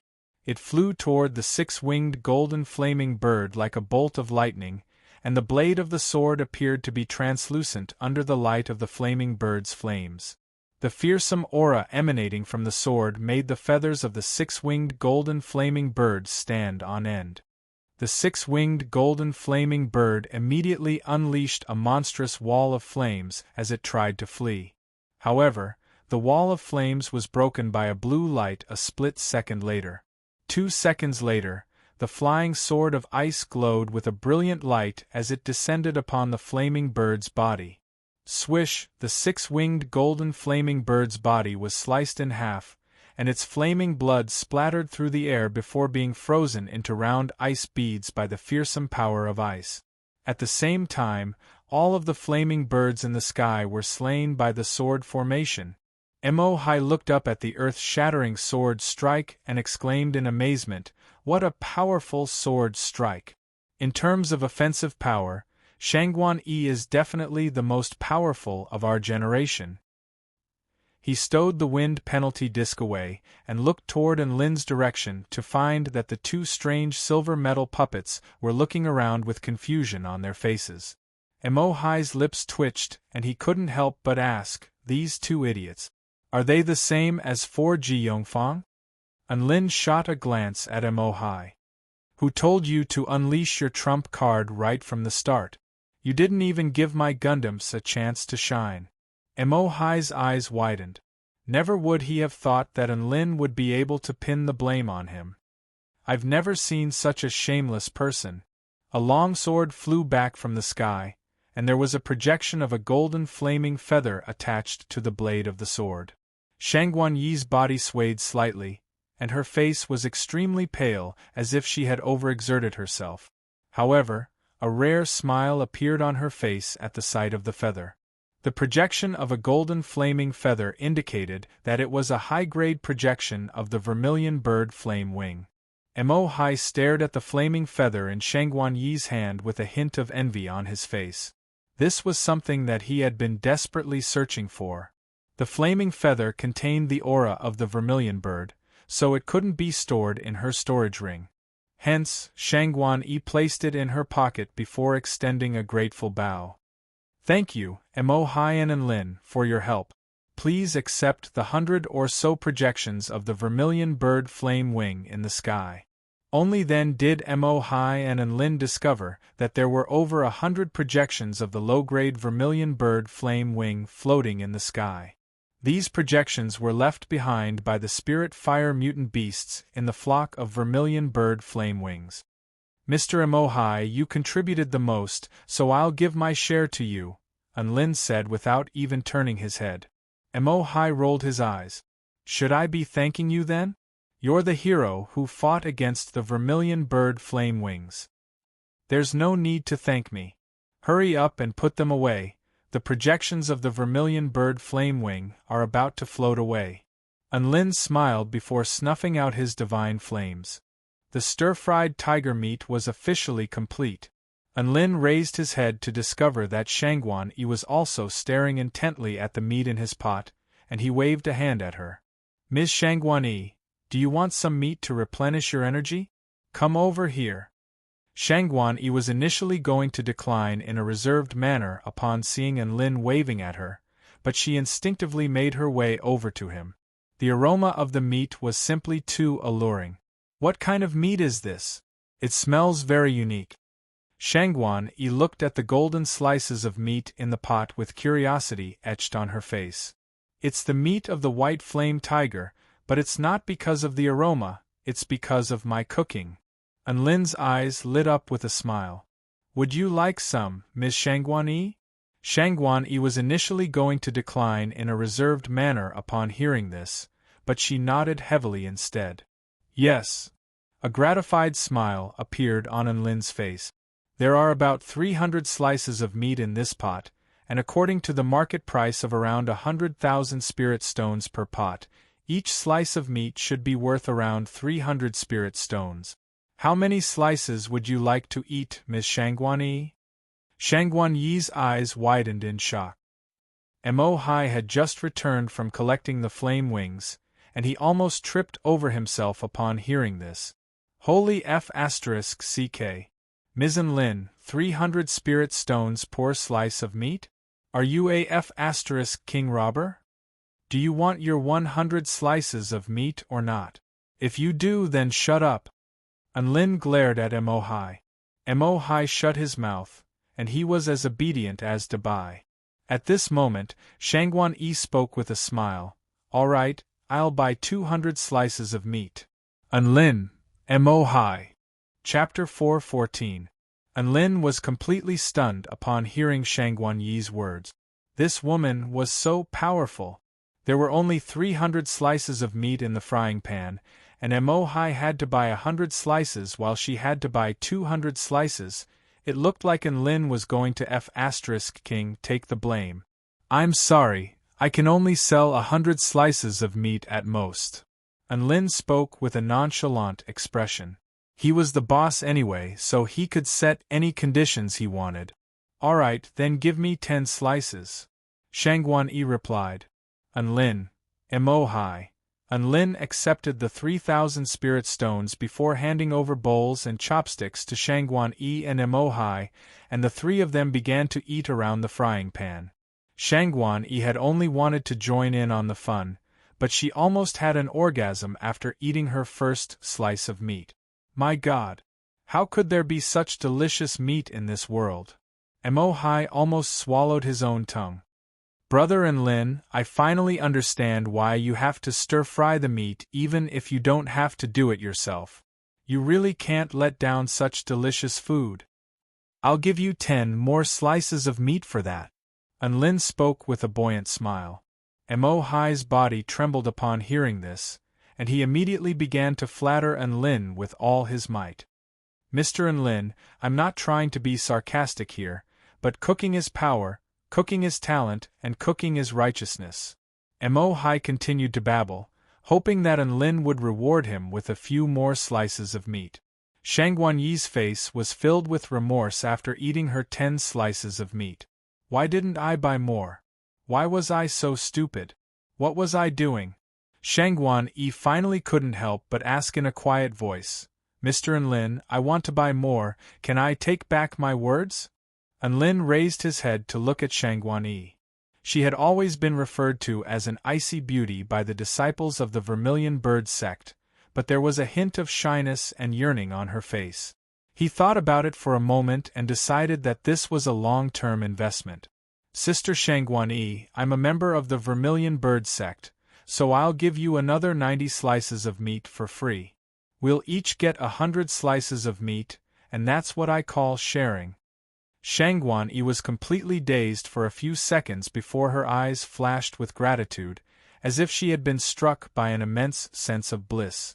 Mr. Enlin, thank you so much. You're such a good person. Enlin, Mo-Hai blinked and said, that's not right. Aren't there only 300 slices of meat in the pot? I got 10 extra slices, so I have a total of 110 slices. Doesn't that mean fellow Taoist Enlin only has 90 slices? Enlin came to his senses and nodded. Fellow cultivator Mo-Hai is right. Then I will deduct 10 pieces of meat from you. That way it will be fair. PFFF. Mo-Hai threw up a mouthful of blood. He really wanted to slap his own mouth. F***CK. What the F***CK was he trying to suck up to just then? It was all a dog's fault. Shang Guanyi was also amused by this, and she covered her mouth with her hand as she giggled. The three of them finished all of the white tiger meat in the pot before sitting down on the grass. Sister Shang Guanyi, seeing as you've already found the projection of the high-grade Vermilion Bird Flame Wing and can activate the red spatial teleportation badge to return to the Vermilion Bird sect, why are you still here? Mo-Hai asked. It's all thanks to your help that I was able to kill that heavenly fire mutant beast. Otherwise, I wouldn't have had a chance to kill that fire bird. Now let me repay you. Shang Guanyi spoke with a calm expression and a firm voice. But the Vermilion Bird trial grounds are too dangerous. There's no need for you to take this risk. Mo-Hai was a little hesitant. Mo-Hai, you don't need to say anything else. I've already made my decision, Shang Guanyi said with an extremely serious expression. Enlin was a little perplexed as he looked at the two of them. Wasn't it a good thing to have a powerful ally? Why was Mo-Hai trying to push her away? Right at this moment, he suddenly received a voice transmission. Mr. Enlin, you have to say something as well. Can you persuade Sister Shang Guanyi to leave? Enlin blinked before transmitting his voice in reply. Why would I want to persuade her to leave? It's great to have a powerful ally, and she's a beautiful woman as well. You'll be destined to be alone for the rest of your life if you do this. Destined to be alone, my A**s. If she continues to follow us in the perilous Vermilion Bird trial grounds, we'll all be screwed. Mo-Hai's enraged voice sounded. You don't know her reputation, but her halo of bad luck is renowned throughout the Vermilion Bird sect, and she often encounters bad luck. Not only does she bring bad luck to herself, she brings bad luck to others as well. Do you think a flock of over 1,000 firebirds is a common occurrence? It's all because of her bad luck. Enlin's expression faltered slightly upon hearing this, and he was starting to sympathize with Shang Guanyi. He transmitted his voice to Mo-Hai in a meaningful and heartfelt manner, Mr. Mo. I'm not trying to criticize you, but as disciples of the Vermilion Bird sect, you should love one another instead of discriminating against one another. Sister Shangguan is so pitiful. She's trying to help you, but you're trying to drive her away. Doesn't your conscience hurt? Halo of bad luck? You're just AF * king superstitious person. Have you ever seen such a beautiful jinx? Mo. You'll regret this. Lin rolled his eyes and couldn't be bothered to respond. Right at this moment, Mo. and Shangguan Yi's expressions both shifted. They all took out a yellow divine talisman, and their faces became extremely solemn. What is it? Lin's heart was also in his throat. If a core disciple encounters life-threatening danger nearby, the sect's divine seal will light up. From the looks of it, it's about 1,000 kilometers south of here, Shangguan Yi explained. That's about 1,000 kilometers into the Mystic Treasure Mountain Range in the southern region of the Vermilion Bird Trial Ground. Lu Jiaji has gone to the west, and Ji Yongfang doesn't have the guts to go south, so it can only be that Yang Yuan is in danger there, Mo. said with a grave expression. Lin was a little perplexed. Don't we have teleportation badges? Can't we just teleport back if we encounter life-threatening danger? Shangguan Yi heaved a forlorn sigh. Brother Yang Yuan might have entered a mystic realm that's completely isolated from the outside world, or he might have encountered an enemy who knows how to use spatial techniques. All three of them fell silent at the end. Life and death in the Vermilion Bird Trial Grounds were determined by fate. However, they didn't want to abandon a fellow disciple, so they had to make a difficult decision whether or not it was worth it to risk their lives to save him. The southern region of the Vermilion Bird Trial Grounds had a mortality rate of over 90%. Even Yang Yuan, who was at the soul formation pinnacle stage, had encountered life-threatening danger there, so it was clear just how perilous that place was. A fierce expression appeared on Yang Yuan's face. I can't just sit back and do nothing when Brother Yang Yuan is in danger. I want to see just how dangerous the southern region of the Vermilion Bird Trial Grounds is. I'll go too, Shangguan Yi chimed in. Lin nodded without hesitation. I'll go with you.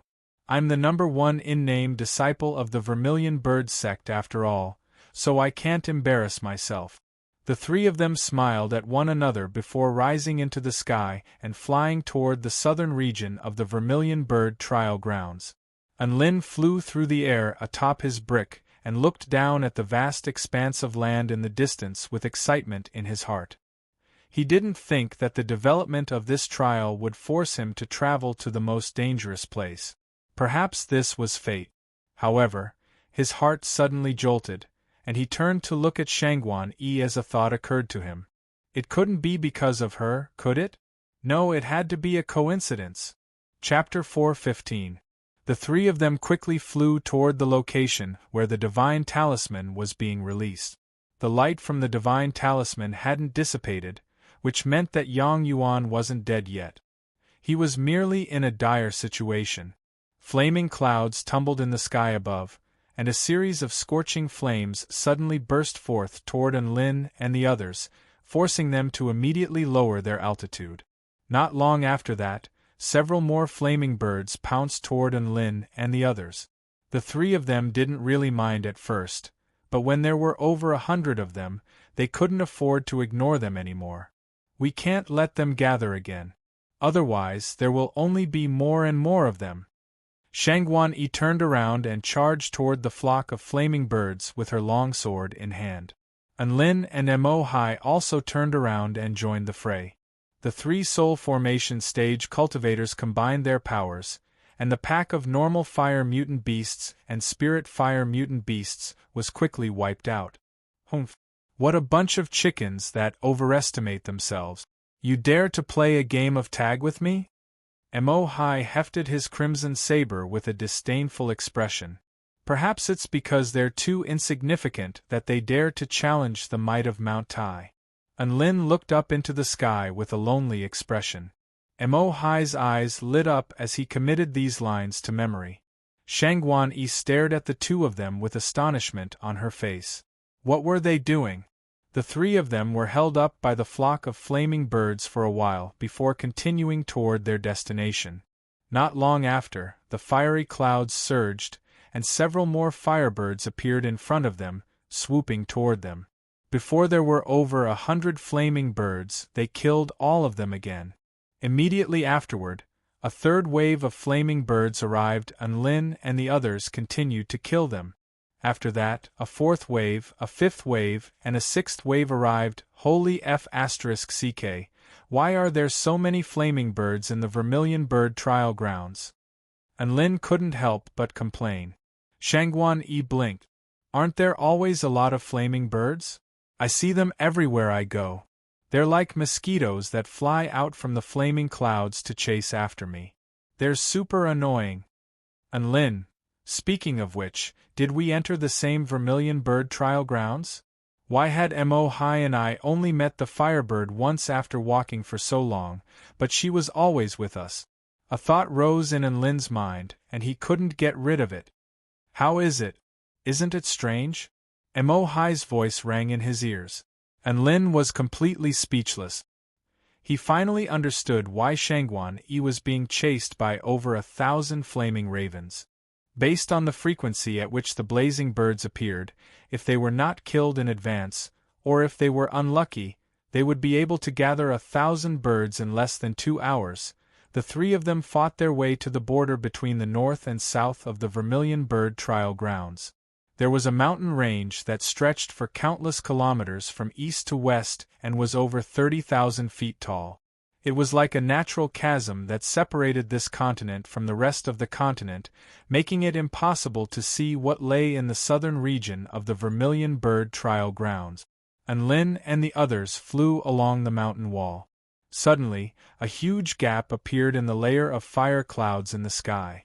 Endless flames rained down from the sky like a waterfall, covering the space within 1,000 meters. The three of them were dumbfounded. There was such an attack? The flames were falling at an extremely fast speed, and there was no way for them to escape. And Lin reacted the quickest, and his black brick immediately expanded in size as he positioned himself above them. Come over here, this brick can keep it at bay. Mo Hai and Shangguan Yi hurriedly flew over as he yelled. Boom! The black brick continued to descend from the terrifying impact, and flames seeped down from the edge of the black brick, making the three of them feel extremely uncomfortable. Shangguan Yi and Mo Hai both unleashed defensive techniques to keep the terrifying heat at bay. The flames continued to fall for a few minutes before subsiding. Thankfully, the black brick was extremely heat-resistant, so the three of them were able to escape unscathed. Mr. and Lin, I didn't think that this brick of yours would be so useful. Shangguan Yi appraised the black brick with lingering fear in her heart. Of course. It's very ugly, but it's very useful. And Lin replied with a smug expression. Mo Hai looked up into the sky to find that the terrifying crack in the clouds had already disappeared. The dark red clouds had also become a grayish-black color, as if they had been completely depleted. He said, Time is of the essence, let's continue. And Lin and Shangguan Yi nodded, and the three of them continued to ascend into the air. They didn't encounter any mishaps this time, and the three of them successfully passed through the tall mountain range. And Lin looked into the distance to find that the sky here was no longer dark red. Instead, it was a murky gray color, and he couldn't see how high up they were, nor could he tell what was above them. The ground below them was a vast expanse of white mountain ranges with no end in sight.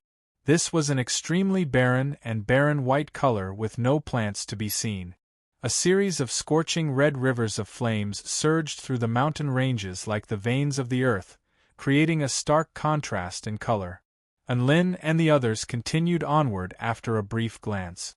Not long after that, over 1,000 gigantic crimson bats appeared before them, and all of them bared their fangs as they pounced toward them. There were also a few earth-fire mutant beasts and a dozen or so spirit-fire mutant beasts mixed among them. There are too many of them, let's run.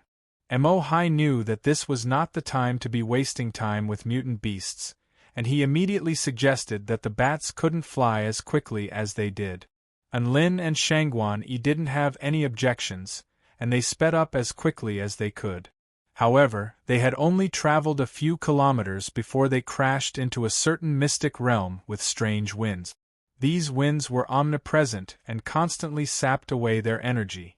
If they were to stay here, they would be ground to death within 15 minutes. Thankfully, Shangguan Yi discovered where the eye of the wind was and destroyed it, thereby allowing the three of them to escape. Then, he continued flying for another quarter of an hour before he inexplicably plunged into a poisonous domain.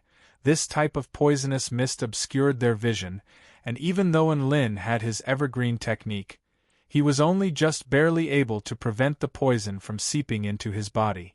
As for Mo Hai, he had unleashed his domain to protect himself, but the poison still didn't manage to seep into his body, causing his skin to turn blue and his body to spasm uncontrollably. Thankfully, Shangguan Yi was able to accurately pinpoint the source of the poison through the flow of the poisonous mist and killed the 10 earth flame venomous spiders, thereby allowing the three of them to escape.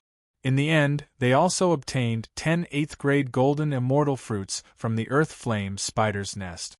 Shangguan Yi took 4, while Enlin and Mo Hai each took 3. Enlin and Mo Hai were both very impressed by Shangguan Yi's ability to deal with perilous situations, and Shangguan Yi expressed that she was already used to it. Tears welled up in Enlin and Mo Hai's eyes upon hearing this. She was so strong. The three of them finally escaped from the poisonous mist domain, but they didn't even have a chance to catch their breath before they discovered over 1,000 terrifying mutant beasts migrating toward them. They were only about a kilometer away from each other, and they naturally encountered one another. 3 extremely powerful heavenly fire mutant beasts flew through the air, and behind them were a dozen or so earth fire mutant beasts, over 100 spirit fire mutant beasts, and over 1,000 normal fire mutant beasts. All of them stopped in their tracks before turning to Enlin and the others with confusion and elation on their faces. Mo Hai slapped his forehead and looked at Enlin with a resigned expression. Enlin swallowed. What the F***ck? What a coincidence! Chapter 4:16. 3 heavenly fire mutant beasts, 1 for each of us. Shangguan Yi drew her sword and stood expressionlessly in front of the three of them. Enlin nodded. Mo Hai and I don't have a high-grade projection of the vermilion bird flame wing yet, but we're in luck this time. You call that luck? Mo Hai's face convulsed slightly, and he was extremely impressed by Enlin's eloquence. The 3 heavenly fire mutant beasts in front of Enlin and the others weren't very large, only around 10 feet in size, but their auras were suffocatingly powerful. There was a humanoid tiger with a pair of flaming wings and a black club in its hand, a 6-winged flame bird with blue flames all over its body, and a humanoid wolf with white scales all over its body.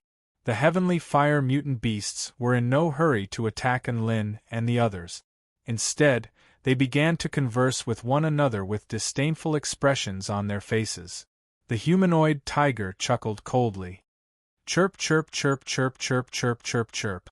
The humanoid flame bird shook its head. Chirp chirp chirp chirp chirp chirp. The humanoid wolf roared with killing intent. Howl! Holy F***ck! How could you tolerate that? Mo Hai glowered at them with rage in his eyes. Shangguan Yi and Enlin turned to Mo Hai with shock on their faces. You can understand what they're saying? Mo Hai gritted his teeth. Do we even need to? We can tell from their expressions that they're mocking us. Shangguan Yi and Enlin. Ding dong! The system suddenly chimed again. Enlin's heart jolted, and he hurriedly opened the system in his mind to find a line of text. Detected that the host is in contact with the ancient man language. If the host squeals like a pig at least 70 decibels, the ancient man language inheritance will be obtained. F***CKU. Enlin let loose a torrent of abuse. Shangguan Yi and Mo Hai both turned to look at Enlin upon hearing Enlin's enraged roar. Enlin forced himself to calm down as he turned to look at the 3 heavenly fire mutant beasts. To squeal or not to squeal? Was knowledge more important or pride? As someone who loved to learn, he had no choice at all. Humph! Unlin mimicked the squeaks of a pig in his memory, and began to squeak loudly. Mo Hai and Shangguan Yi both stared at Unlin with bewilderment in their eyes. Mo Hai even dug his ears, as if he had misheard. Even the three heavenly fire exotic beasts fell silent and turned to look at Unlin. Unlin was so ashamed that his face turned red. He also realized that the system had not notified him that the quest had been completed. Wrong pronunciation? Oh! He shouted again, but the system did not respond. Hello, goo goo. Woo woo. Fellow Taoist and Lin, are you alright? Mo Hai's expression was very interesting. He didn't know whether to laugh or worry. Could it be that his mind is in a state of disarray due to the spider's poison mist? Shangguan Yi's brows furrowed with uncertainty. Unlin was about to collapse. He looked at the two people beside him with a pleading gaze and said, "Which one of you can squeak like a pig? Can you teach me?" Mo Hai, Shangguan Yi, Mo Hai looked at Unlin with a sympathetic expression. "Mr. Unlin, you have to understand that you're a human, not a pig. Don't get it wrong." Shangguan Yi pulled out a green pill from her storage ring and handed it to Unlin with a nervous expression. "Mr. Unlin, this is an antidote. Hurry up and eat it." "I'm not poisoned." Unlin's chest constricted as he explained, "I'm learning an ancient man language, which is the language of the heavenly fire exotic beasts. I need to use the correct sound of a pig to activate it. Teach me how a pig squeaks." Mo Hai's lips twitched. "Mr. Unlin, even if you're not an idiot, you can't treat others like idiots." Glug glug. A refreshing sound suddenly sounded. Unlin and Mo Hai both turned to look at Shangguan Yi. A faint blush appeared on Shangguan Yi's face as she spoke in a low voice. The sound of a pig squeaking. She had initially wanted to reject Unlin's request in a reserved manner, but she felt like Unlin wasn't joking, so she couldn't help but cooperate. "Thank you." Unlin turned to Shangguan Yi with a grateful expression. Glug glug. Unlin roared like a wild boar. His roar was extremely intimidating. Not only was Mo Hai astonished, but the three heavenly fire exotic beasts were also astonished. The humanoid tiger exclaimed in shock, "Is this human a stupid C***NT?" Unlin flared up with rage upon hearing this. "You're a stupid C***NT. Your whole family is a stupid C***NT. Shangguan Yi blinked her bright eyes. "You're cursing at the mutant beasts?" Unlin finally came to his senses. He could already understand the humanoid tiger's language. However, he had used the Tai Chu language instead of the ancient man language, so the three mutant beasts didn't notice. A chill ran down the humanoid wolf's spine. "That human seems to be cursing at us. Let's just kill them all." The flaming bird shook its head. No, the divine leader finally managed to capture a powerful being from the outside world and is preparing to sacrifice it to the demonic moon. If he fails, we still have a backup, so it's better to capture him alive. The humanoid tiger sighed in resignation. "Then let's vote." The humanoid wolf immediately replied, "I'll kill them all and eat them. After all, it's very difficult for our flame powers to progress any further. Eating them might be able to help us break through our bottlenecks, so who cares about the divine leader?" The flaming bird glared at the humanoid wolf coldly. "Watch your mouth. I'll capture him alive for the divine leader." The humanoid tiger hesitated. "I forfeit." The humanoid wolf, humanoid tiger, and flaming bird heaved a collective sigh. "Sigh, we're back to square one, Unlin. So this was what the three heavenly fire exotic beasts had been talking about? And they were voting in an infinite loop? My God, they're the stupid C***NTS? Unlin transmitted his voice to Mo Hai and Shangguan Yi. "I know what they're talking about now. From their conversation, we can deduce that a mutant beast referred to as the divine leader captured Yang Yuan. They're actually in cahoots with the mutant beast that put Yang Yuan in danger. We'll keep that humanoid wolf alive and kill all the others. The humanoid wolf isn't very loyal to the divine leader, so we can interrogate them for information. Shangguan Yi's eyes lit up upon hearing this, and she looked at Enlin with a hint of admiration in her eyes. Mo Hai was completely dumbstruck as he stared at Enlin with a blank expression. Was imitating a pig really a way to activate the ancient man language? Was there something wrong with this world? My Gundams will take care of the minions. I'll be responsible for capturing the humanoid wolf alive, and the two of you will each be responsible for one heavenly fire exotic beast. Is that all right? Enlin continued to transmit his voice. Shangguan Yi turned to Enlin with concern on her face. Is it really all right for you to capture it alive? Capturing a mutant beast alive was even more difficult than killing it. One had to completely suppress the mutant beast in order to do so. Mo Hai replied with a calm expression, Sister, don't underestimate Enlin just because he's only at the soul formation initial stage. He's more powerful than I am. Enlin raised his chin slightly as the wind ruffled his white robe. He smiled confidently. Trust me, it's just capturing a puppy, it'll be a piece of cake. Chapter 4:17. Just as the three heavenly fire mutant beasts were still bickering with one another, Enlin and the others sprang into action. Shangguan Yi charged toward the six-winged blue flame bird, leaving a trail of ice and snow in her wake.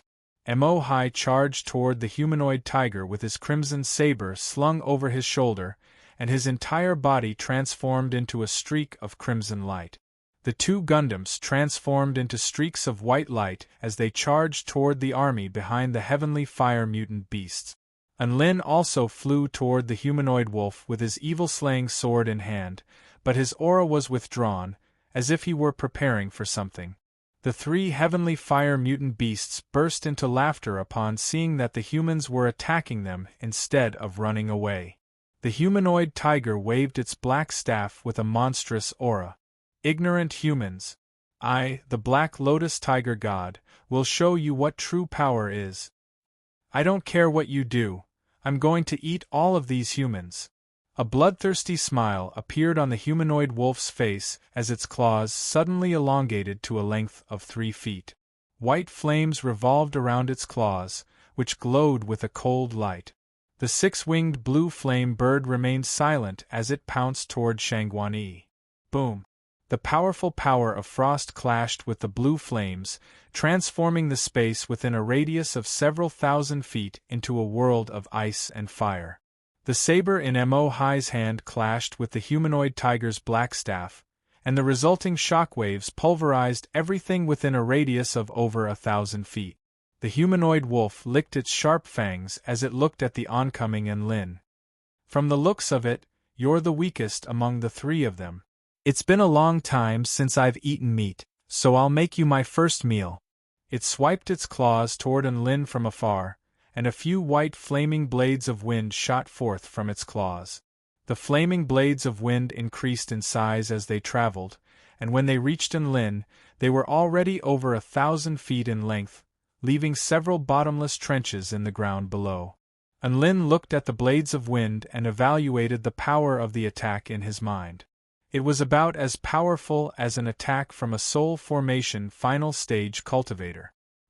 He might not have been able to defend himself when he was only a spirit-nurturing final stage cultivator, but he was already a soul formation stage cultivator now. Enlin slashed his evil-slaying sword toward the humanoid wolf in the distance. An extremely pure black sword ray streaked across the sky and slashed at the white flame wind blades. The werewolf was looking expectantly at the scene of Enlin being sliced and roasted by the wind blades, but what he saw was an extremely shocking scene. The black sword projection sliced the wind blade in half, then slashed toward the white-scaled werewolf with unstoppable force. Roar! The werewolf's entire body burst forth with power, and the ground caved in to form a large crater. His body shot into the sky at extreme speed, evading that terrifying sword slash. However, right at this moment, a bolt of heavenly lightning descended from the sky.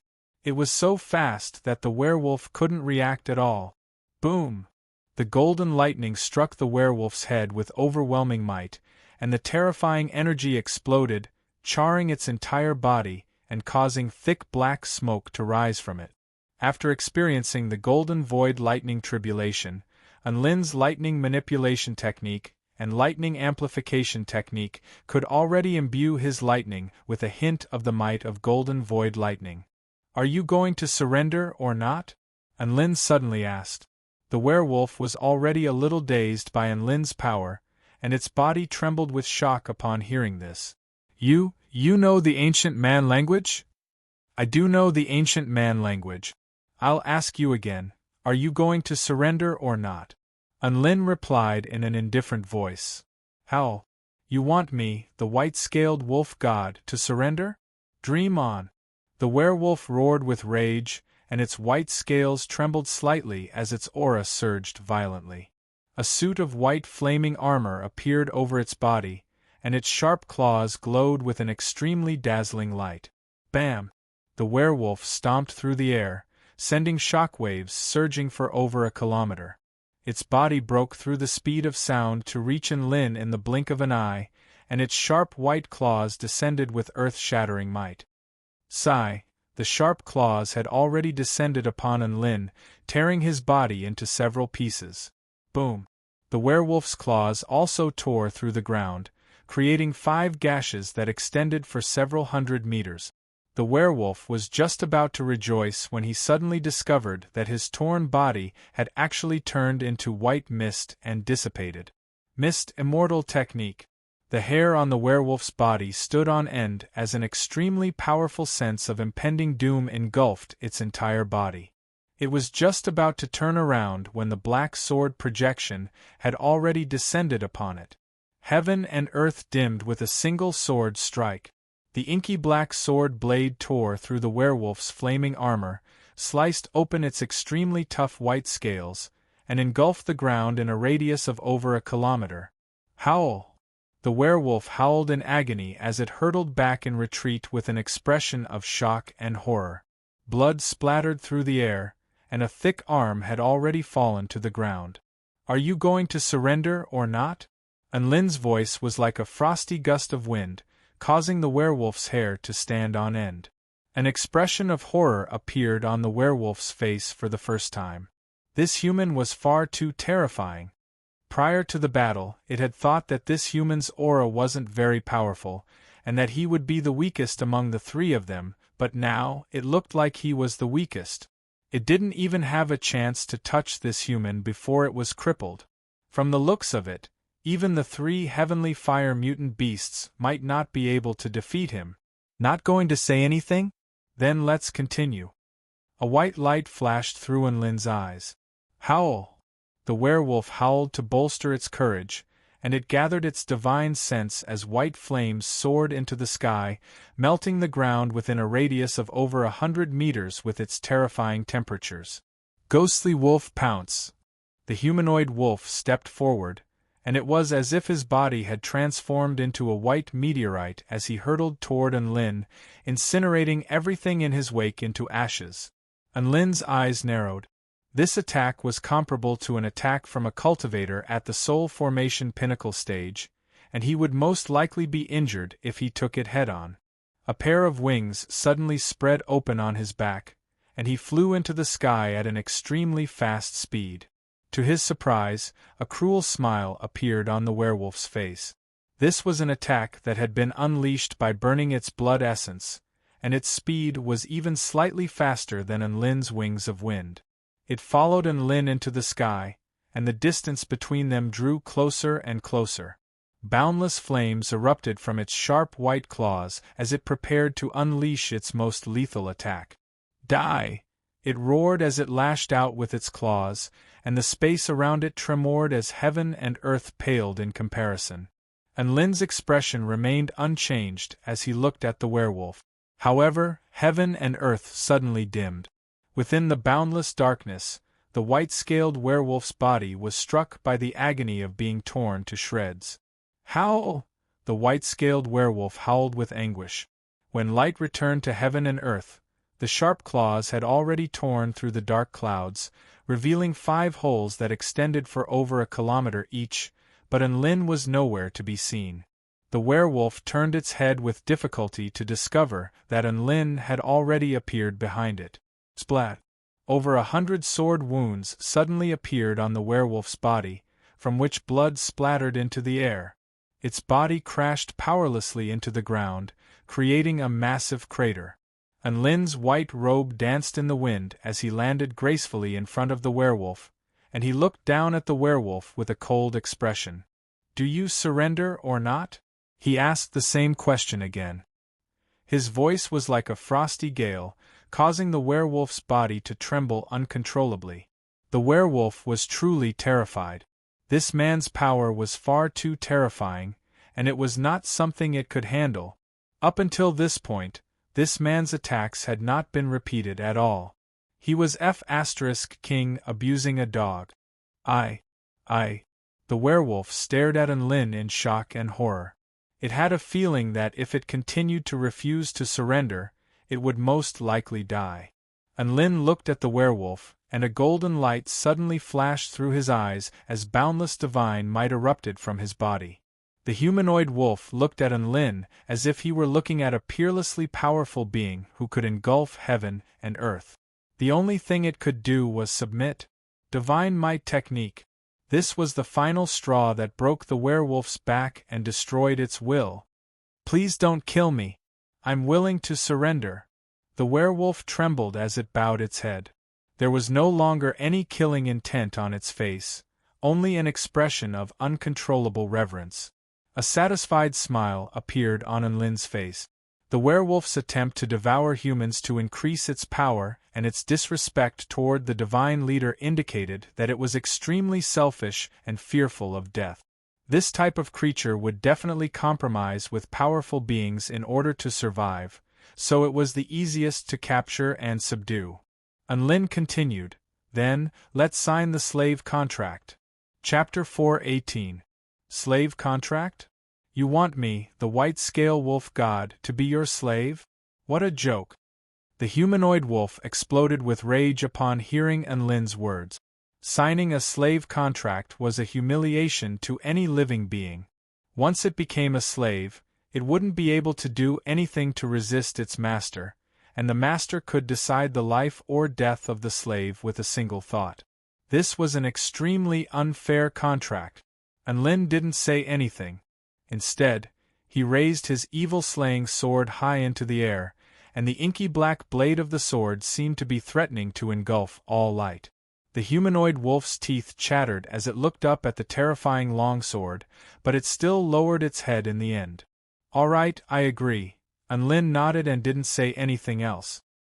He released a drop of golden blood essence, which began to exude bursts of peculiar energy fluctuations under the enhancement of his cultivation method.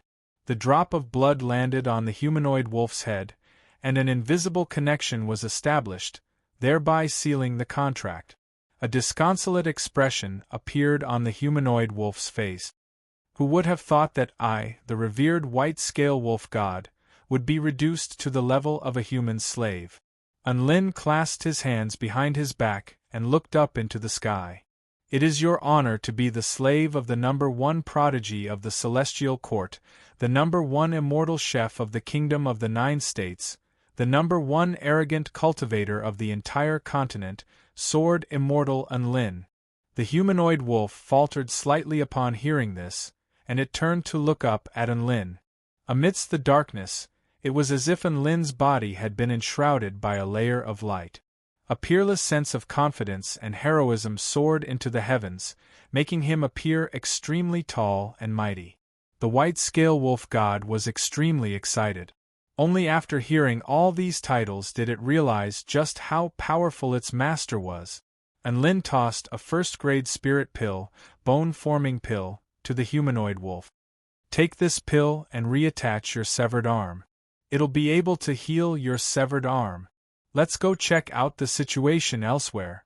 The humanoid wolf accepted the bone-forming pill with excitement on its face and nodded respectfully before immediately running off to reattach its severed arm. Gundam 1 and Gundam 2 battled over 1,000 mutant beasts and were forced into retreat. They could only just barely delay the army. After all, there were a dozen or so earth-fire mutant beasts holding the line, and they were all extremely powerful. Lin stared at the two Gundams before turning to the humanoid wolf behind him. White-scale wolf god, it's time for your performance now. I'll leave these mutant beasts to you. The werewolf gritted its teeth. It knew its master's orders couldn't be disobeyed. Having recovered from some of its injuries with great difficulty, it could only charge into the herd of exotic beasts and start chopping them up. The humanoid tiger and the six-winged blue flame bird's expressions changed drastically upon seeing this. Motherf asterisk cur, you ungrateful wretch, you actually dare to rely on the enemy. I, your father, will kill you in a moment. Tigerman's angry roar spread out for several li, deafening like a clap of thunder. The werewolf was unmoved. He continued to chop vegetables and slaughter the beasts. If it didn't surrender, it would have died long ago. How could it have the opportunity to hear the Tiger Man say such words to it? Another clear sword cry rang out, and the hundreds of strange beasts felt a bone-chilling gust of wind blow over. Lin turned toward a certain direction to discover that Shangguan Yi's longsword had already sliced through the six-winged blue flame bird's neck. The area within a radius of 2.5 kilometers had been transformed into a vast expanse of ice and snow, like a white mirror in the middle of a vast black mountain range. Lin sighed with emotion. Shangguan Yi's ice-type techniques were truly astonishing. She was only at the Soul Formation intermediate stage, but she was able to defeat a heavenly fire mutant beast that was comparable to a Soul Formation final stage cultivator with her extremely powerful ice-type sword technique. He wondered how she learned this. Could it be that she was able to attain the power of the Tao of Ice just by watching sect powerful beings play with fire? That was way too King insane. Finally, he turned toward the area where Mo Hai was battling. Mo Hai's domain was a blood flame domain, and it had now completely expanded. The humanoid tiger's blood essence power also began to erupt, and its eyes turned crimson as it swung its black staff through the air like a humanoid cannon, causing mountains to crumble and the earth to shatter with every swing of its staff. There were already a few mountains that had been smashed into smithereens by the residual force of the black staff. Mo Hai's Crimson Frenzy Blood Saber techniques were also renowned for their domineering nature, but he was forced into retreat by the humanoid tiger. Lin couldn't help but ask, Mr. Mo Hai, are you sure you can handle this? Do you need help? Mo Hai almost threw up a mouthful of blood upon hearing this. Are you King blind? Can't you see that I'm being bullied? Do you really have to say something like that? However, Lin really didn't know whether Mo Hai needed help or not. Who knew if Mo Hai still had some trump cards up his sleeve? What if he interfered and disrupted Mo Hai's battle mood? What if he got scolded for not respecting his battle style? After all, didn't all men like to fight fair and square? Mo Hai had to defend against the humanoid tiger's ferocious attacks, and he couldn't even divert his attention to speak. He had thought that Lin would come over to help, but it turned out that Lin was just standing off to the side and watching the show. How sad! Bam! This time, the humanoid tiger's muscles bulged, and an extremely fearsome force erupted from its black staff, sending Mo Hai flying. Mo Hai threw up a mouthful of blood, and his vision darkened. Mr. Lin, help me! Lin finally sprang into action upon hearing this. He spread open his wings of wind and quickly flew toward Mo Hai. The humanoid tiger looked at the approaching Lin, then at the sight of the six-winged flame bird's death and the humanoid wolf's betrayal. He immediately fled with all his might. Lin heaved a faint sigh. No one has ever successfully escaped from me, soared immortal Lin. His wings of wind extended to a length of 5 meters, and he instantly broke through the sound barrier to reach 5 times the speed of sound as he flew toward the humanoid tiger. Roar! The humanoid tiger activated the power of blood within his body, and his speed was almost on par with Lin's. A cold light flashed in Enlin's eyes as he unleashed his 6 techniques of the war god. First technique, Wind Sword. Using the buff brought by the skill, his speed increased once again, reaching 7 times the speed of sound. He covered a distance of 2 kilometers in a single breath before slashing his evil-slaying sword down upon the humanoid tiger's back. The evil-slaying sword was at the pinnacle of the immortal tool pinnacle, and the humanoid tiger's body was sliced in half as he was completely defenseless. An expression of shock and horror still remained on the humanoid tiger's face prior to his death, as if he hadn't expected Enlin to be this fast. At the same time, a golden flaming wing appeared in the air.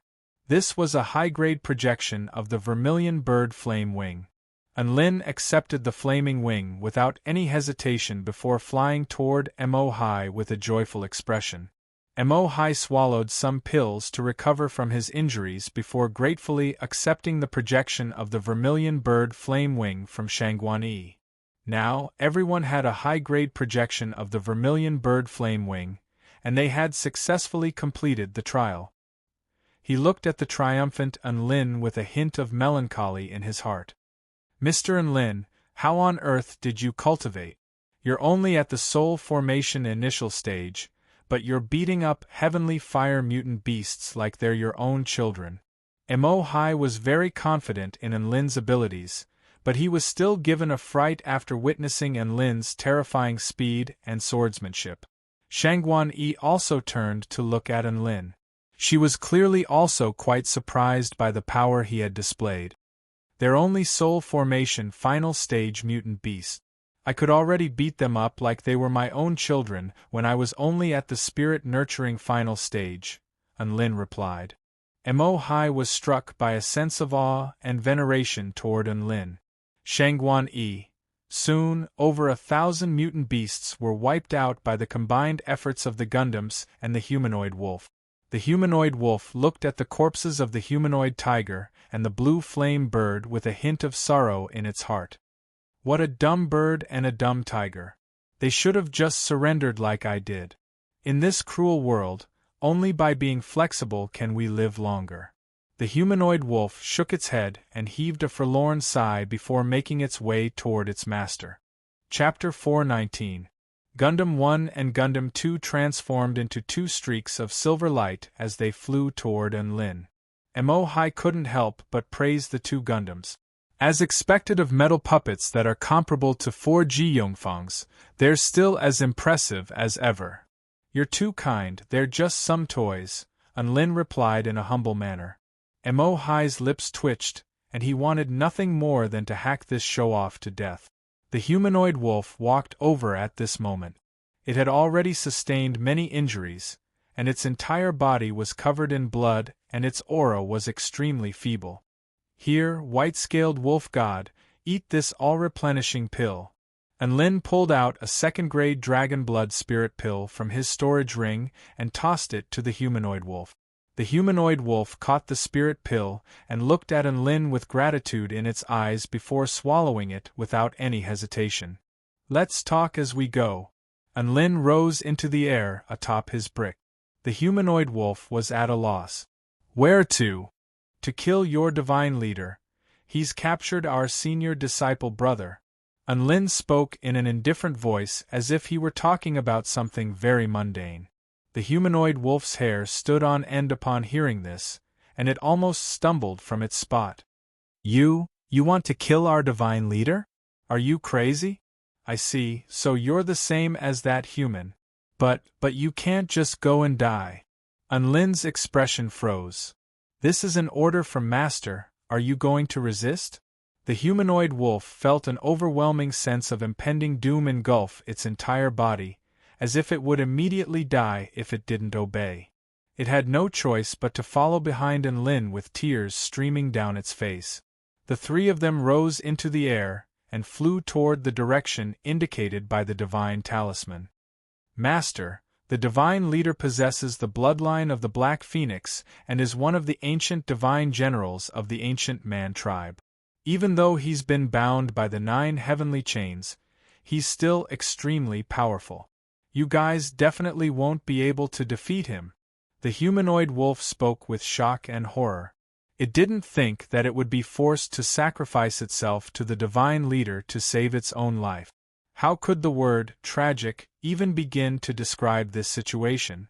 It shuddered at the thought of how the divine master treated the traitors. Hearing this, Unlin's expression changed. Continue. How strong is your divine master? Tell me in detail. The werewolf looked at Unlin and said excitedly, He's stronger than you anyway. Master, don't go. You'll just be throwing your life away. I didn't even use my full strength when fighting you. How do you know he's stronger than me? Unlin blinked and asked curiously. The humanoid wolf was rendered speechless. Looking at the determined expression on Unlin's face, he knew that he couldn't back down now. He could only continue with a bitter expression. The divine leader is the divine general of our tribe. His code name is Fong, and he's a return to void stage beast at the pinnacle of the heaven creation stage. His power is roughly equivalent to a human at the pinnacle of the return to void stage. Upon hearing the werewolf's words, Unlin's breathing became heavy. Return to void pinnacle? Would they be able to withstand a single finger from the divine master? He entered the Vermilion Bird trial grounds in an attempt to steal the power of the imprisoned Vermilion Bird, but he was sealed here by the Vermilion Bird's 9 heavenly chains. His power is constantly being extracted by this realm, and his power is now less than 1/10 of what it once was.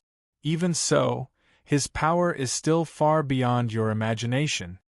The humanoid wolf shuddered uncontrollably as it recalled the terrifying might of the divine master. A grave expression appeared on Unlin's face. He was clearly aware of just how terrifying a being at the return to void pinnacle stage was. Even with less than 10% of his power, it was still something that they would be unable to contend with.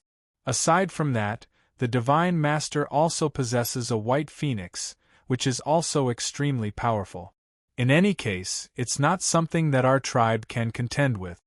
The humanoid wolf's expression became more and more dejected as he spoke. Unlin gestured for the werewolf to continue and tell it everything it knew. The humanoid wolf heaved a forlorn sigh. The demonic moon will reappear soon. When that time comes, all types of phenomena will occur in this world. The Divine Master is trying to use that human as a sacrifice to the demonic moon in order to alleviate the pressure of the 9 heavenly chains. This ceremony requires a type of black emperor grass, and our army was trying to obtain that black emperor grass, which is why we encountered you. Unlin relayed the humanoid wolf's words to Shangguan Yi and Mo Hai. Shangguan Yi and Mo Hai's expressions were as grave as a sheet of frost upon hearing this. Mo Hai heaved a forlorn sigh. How powerful is 1/10 of the power of a being at the return to void pinnacle stage? Unlin massaged his brows with an uncertain expression. About 100 Ji Yongfang? Mo Hai, Shangguan Yi. Unlin offered words of consolation. The humanoid wolf isn't actually sure how much power the Divine Master has left either. It only said that it's less than 1/10. Which means that the Divine Master only has 1% of his power left, which is less than 1/10. A grave expression appeared on Shangguan Yi's face. Life is not a joke. We have to prepare for the worst. Mo Hai and Unlin shuddered upon hearing this. They both recalled the horror of being afflicted by Shangguan Yi's halo of misfortune. That's right, they did have to prepare for the worst. What do we do? Were they going to save this person? All 3 of them fell silent. This enemy was far more terrifying than they had imagined. They felt as if there was a massive mountain weighing down on their hearts, and they were finding it difficult to breathe. Little Lang, are there any other powers that we should be wary of? For example, spell formations, traps, and so on. And Lin suddenly turned toward the humanoid wolf. The humanoid wolf didn't mind this nickname, and a wry smile appeared on its face. The Divine Master wouldn't set up those traps. He has great faith in his own power. And Lin fell silent for a moment before asking, "Does the Divine Master have any weaknesses?" The humanoid wolf scratched its head. The Divine Master likes to flex. Is that a weakness? Unlin. Boom! The clouds in the sky in the distance suddenly began to churn like huge waves.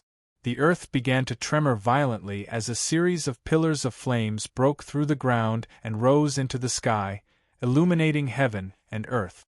The demonic moon is about to appear, the humanoid wolf exclaimed in a panicked voice. Unlin's expression shifted, and he began to accelerate. Mo-Hai thought about it for a moment before gritting his teeth. Mr. Unlin, if the enemy has already reached the return to void stage, then you should give up on this mission. There's no need to sacrifice your life for Brother Yang Yuan. Unlin turned to Mo-Hai. What about you guys?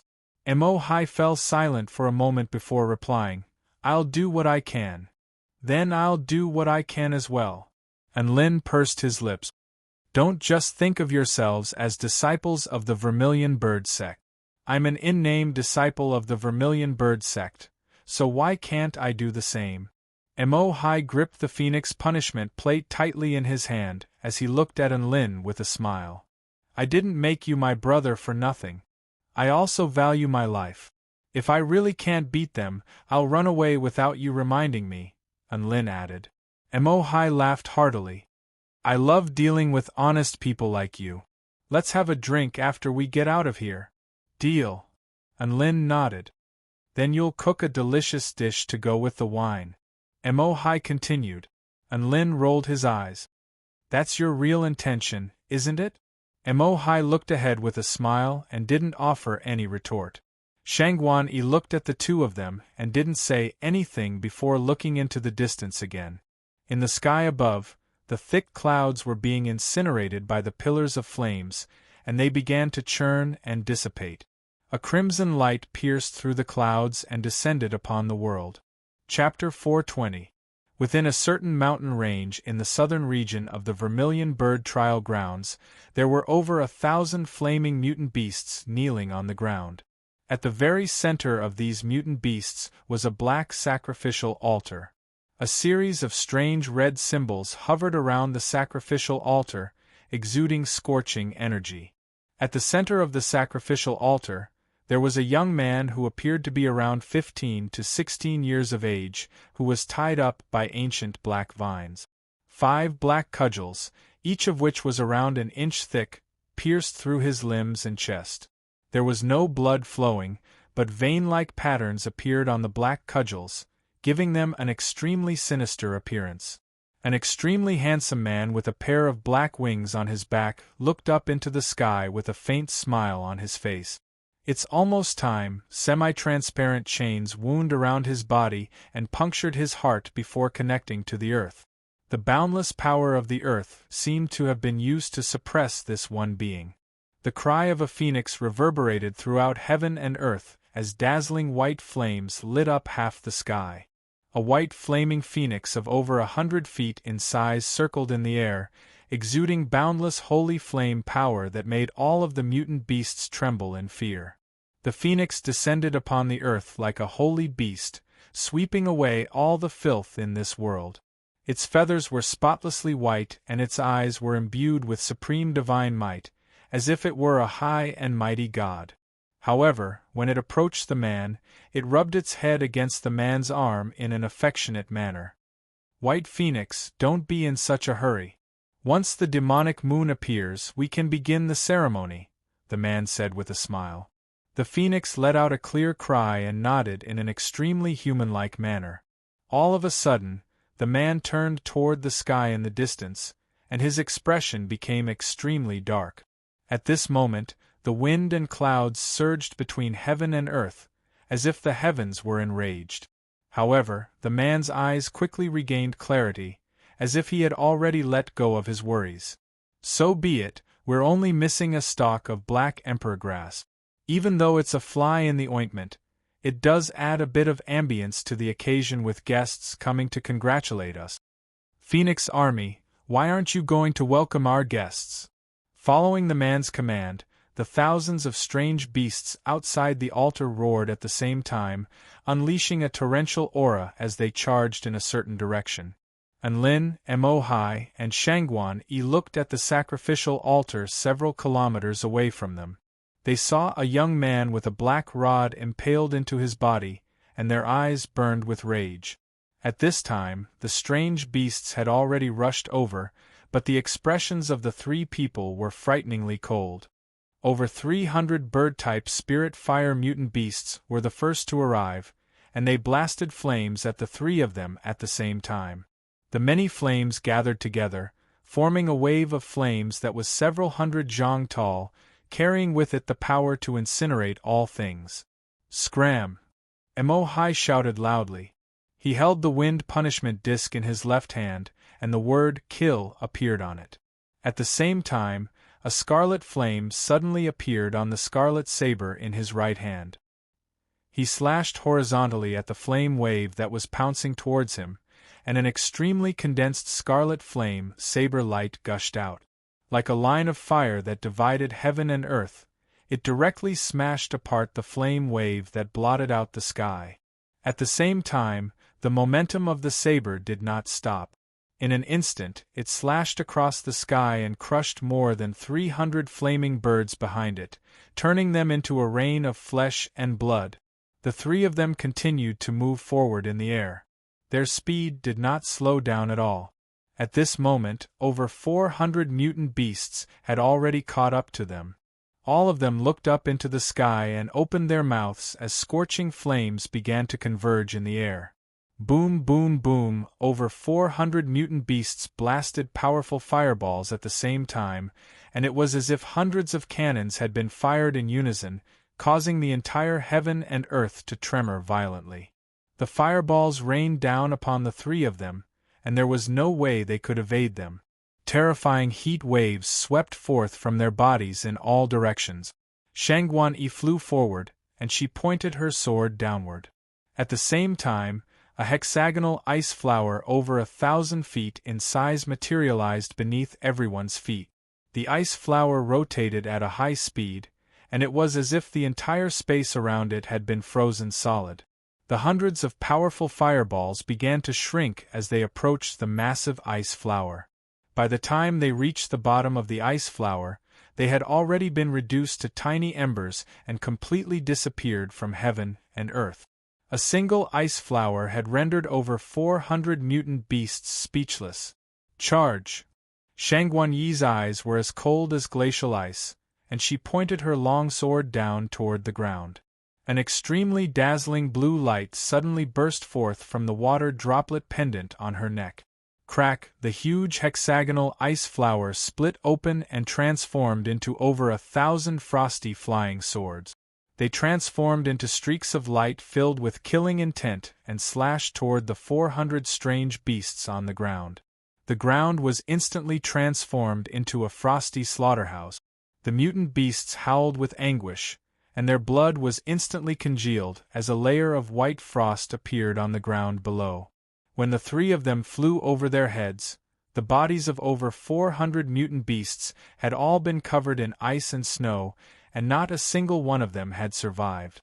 About a kilometer away from the sacrificial altar, over 300 powerful spirit fire mutant beasts had gathered together with bloodthirsty expressions on their faces. Some of them were flying in the air with their bodies enshrouded in flames, while others were on the ground, accumulating powerful spell techniques. Wings of wind appeared on Anlin's back, and his body tore through the air in an untraceable trajectory. All of the mutant beasts were startled by this, and they were just about to attack when a golden light flashed through Anlin's eyes. A golden ripple proliferated outward for over a kilometer, imbued with boundless might and mighty will. Over half of the mutant beasts frothed at the mouth and fainted. The other half of the more powerful mutant beasts were completely exhausted, and they knelt onto the ground as if they were kneeling before their king. Anlin made his way toward them, and a massive sun appeared in the air with boundless scorching flames, incinerating all of the mutant beasts into ashes. A bunch of trash. Anlin spoke in a cold voice, but there was no emotion on his face as he strode toward the sacrificial altar. The man on the sacrificial altar's expression shifted slightly at the sight of the first two people. However, His expression faltered slightly at the sight of Enlin before turning to look at the approaching Enlin with an intrigued expression. The man was not upset in the slightest by the fact that his Phoenix army had been completely wiped out. On the contrary, he was very happy in his heart, because 3 humans had arrived that were worthy of his enjoyment. This was like delivering food from afar. White Scale Wolf God, you did a good job. The man looked at the werewolves behind Enlin and the others with approval on his face. The humanoid wolf's legs almost gave out from under him at the sight of the man turning his attention to him. He didn't think that the man was actually praising him. He was definitely being sarcastic. This was a death sentence. The man turned toward the 3 people approaching the sacrificial altar as he spoke with a faint smile on his face. It's rare to have such esteemed guests, so I don't have much to entertain you with. May I ask, would you like to be braised by the White Phoenix or sliced alive by me, the Black Phoenix? Yang Yuan's eyes immediately became clear at the sight of the 3 people approaching him, and he yelled in a hoarse voice, "Run! Use the red teleportation badges to leave." The crimson-veined patterns on the black rod flickered as if it was breathing, and Yang Yuan's face contorted as if he were enduring excruciating pain. Enlin glanced at Yang Yuan before speaking in a cold voice, "Braise the White Phoenix and slice the Black Phoenix. That's not a bad idea." "Hee, ants like you dare to say something like that?" The Black Phoenix chuckled coldly as he looked at the 3 people before him with a disdainful expression before extending a single finger. "I can pinch all of you to death with just 1 finger." Chapter 421. Enlin wasn't enraged by the Black Phoenix's words. Instead, he asked, "What if you can't kill us with a single finger? You have to pay a price for not being able to flex, right?" The Black Phoenix's expression faltered as a sense of humiliation welled up in his heart. He clasped his hands behind his back and looked up into the sky with a cold smile. "Trying to tempt me? Ants don't have the right to negotiate with me." Enlin shook his head and heaved a forlorn sigh. "If you don't have the power to flex, then don't say things like you can kill us with a single finger.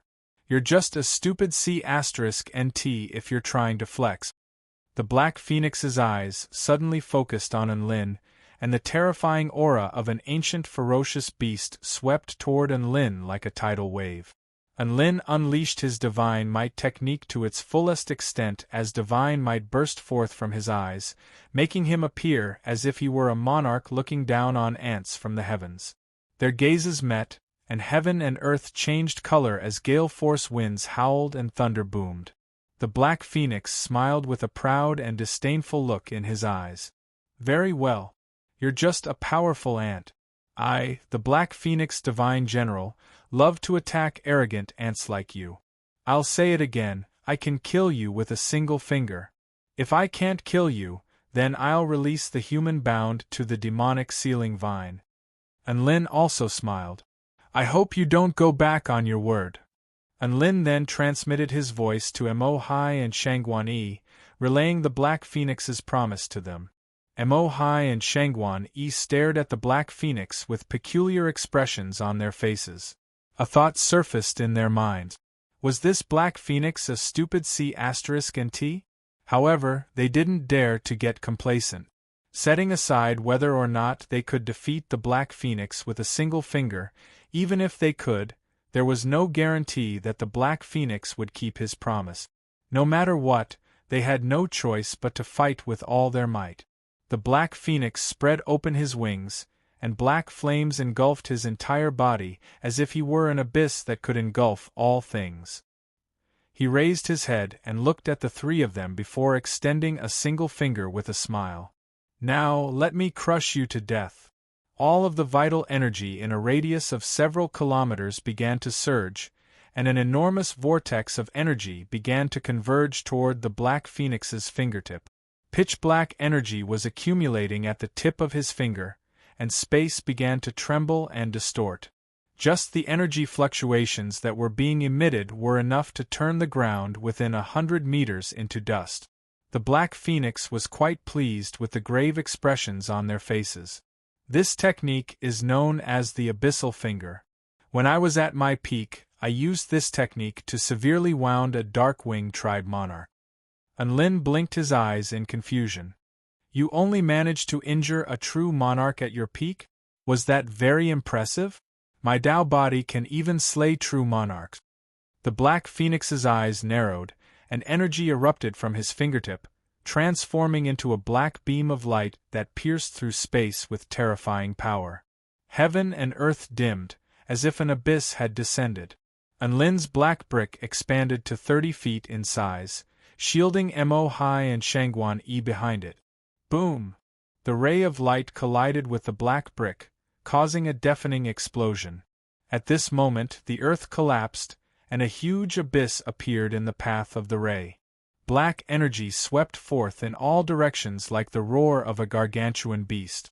It's over. The Black Phoenix clasped his hands behind his back expressionlessly. However, his world suddenly plunged into a vast expanse of darkness. Interesting. He turned around and pointed at a spot in the darkness with his index finger. Boom! A violent collision erupted, accompanied by the sharp screeching of weapons. Light returned to heaven and earth, and Unlin's evil-slaying sword was unable to cut through the Black Phoenix's finger. Just as the two of them were locked in a stalemate, a blinding red light suddenly appeared behind the Black Phoenix. Mo Hai wielded his crimson saber and slashed it toward Unlin's back with lightning speed. In the sky above, Shangguan Yi's sword transformed into a blue shooting star as she hurtled toward the Black Phoenix's head.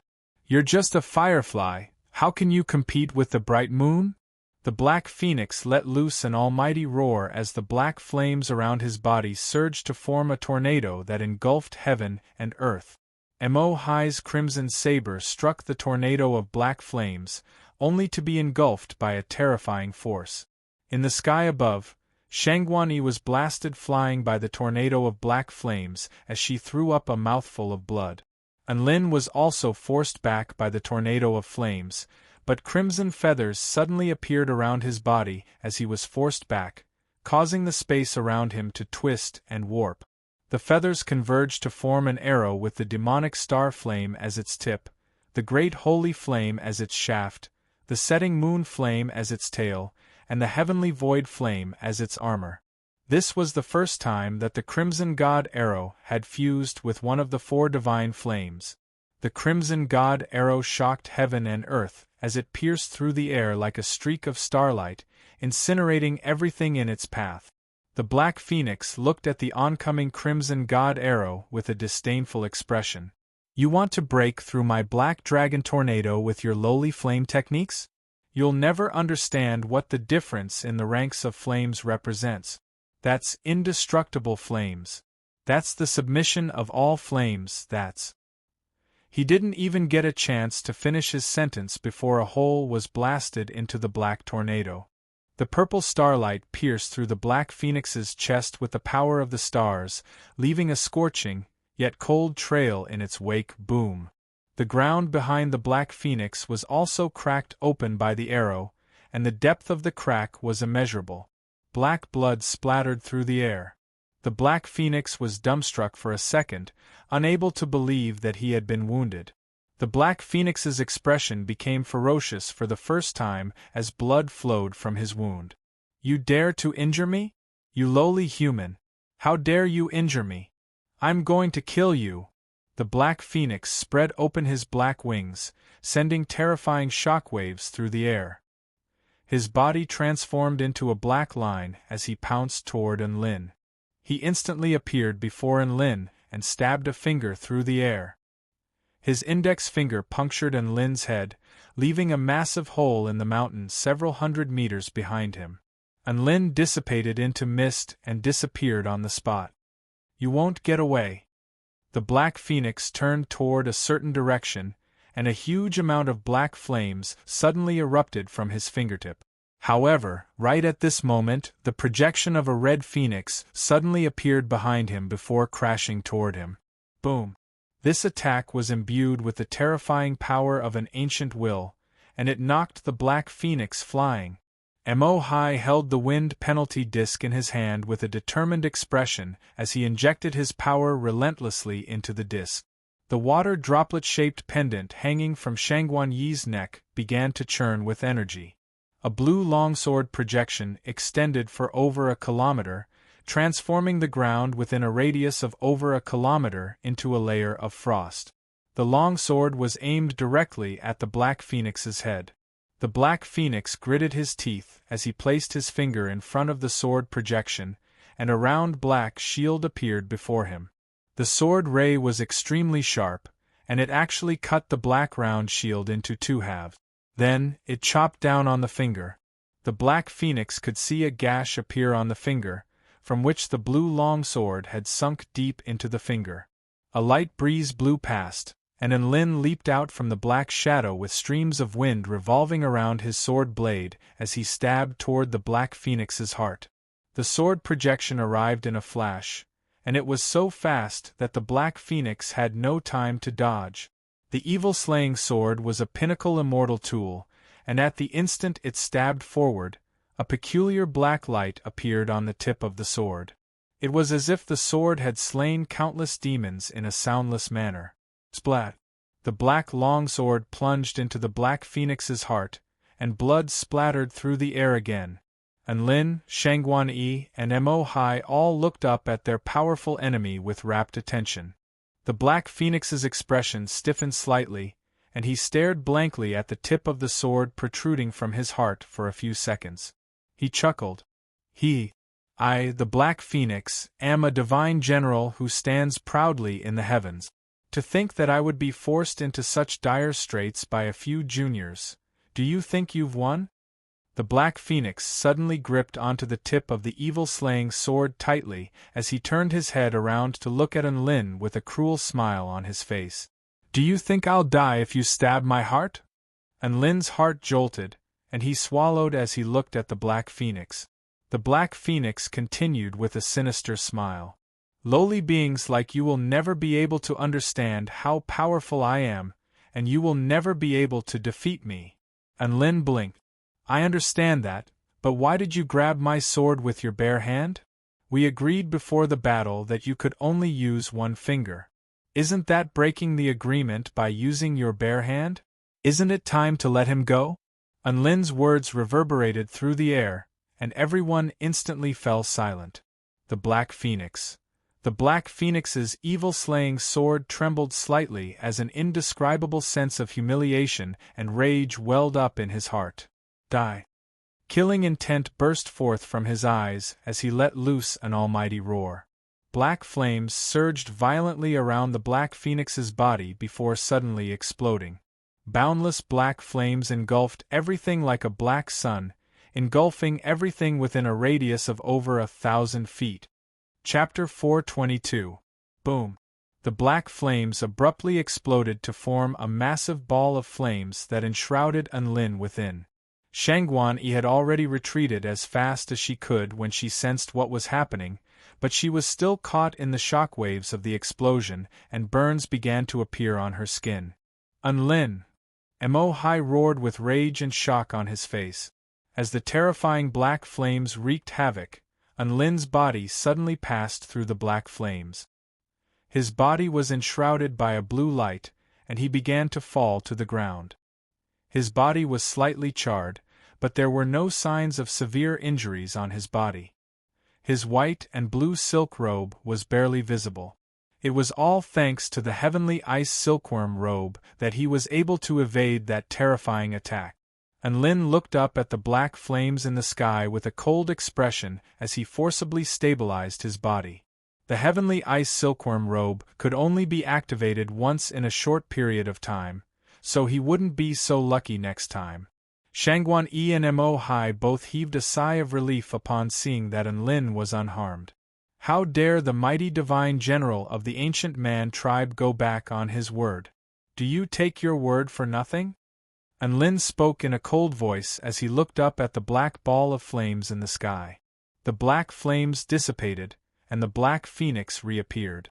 Black blood was still flowing from the holes in his chest and heart, but his aura had not diminished in the slightest. The Black Phoenix glanced at Enlin. I, the Divine General Black Phoenix, do not need to explain my actions to others. Enlin's lips twitched slightly.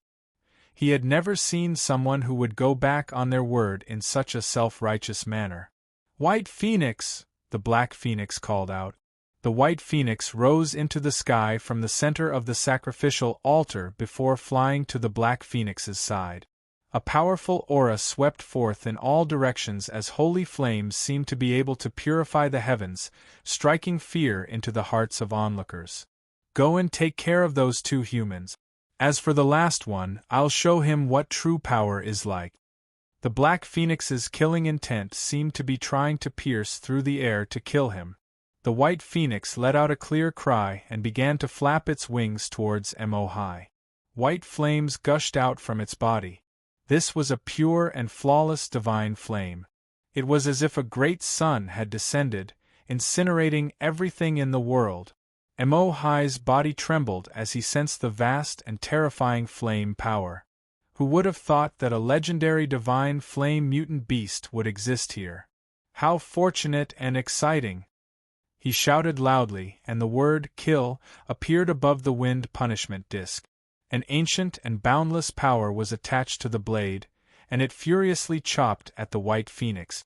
Boom! The crimson flaming saber slashed against the white divine flames, causing the heavens and earth to shake violently. The violent explosion instantly raised the mountain range within a radius of several thousand feet to the ground. Mo's body flew out of the range of the explosion. His body was burned red by the flames, but his eyes were clear. The White Phoenix pounced toward Mo again, but Shangguan Yi's clear frost sword was already upon it. All right, the annoying mice have been driven away. Are you ready to accept the hellish torture?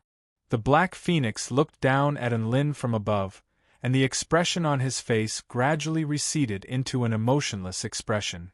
You're just a piece of trash who doesn't even care about your own words. What right do you have to flex to me, sword immortal Enlin? Enlin was also looking at the Black Phoenix expressionlessly with disdain on his face.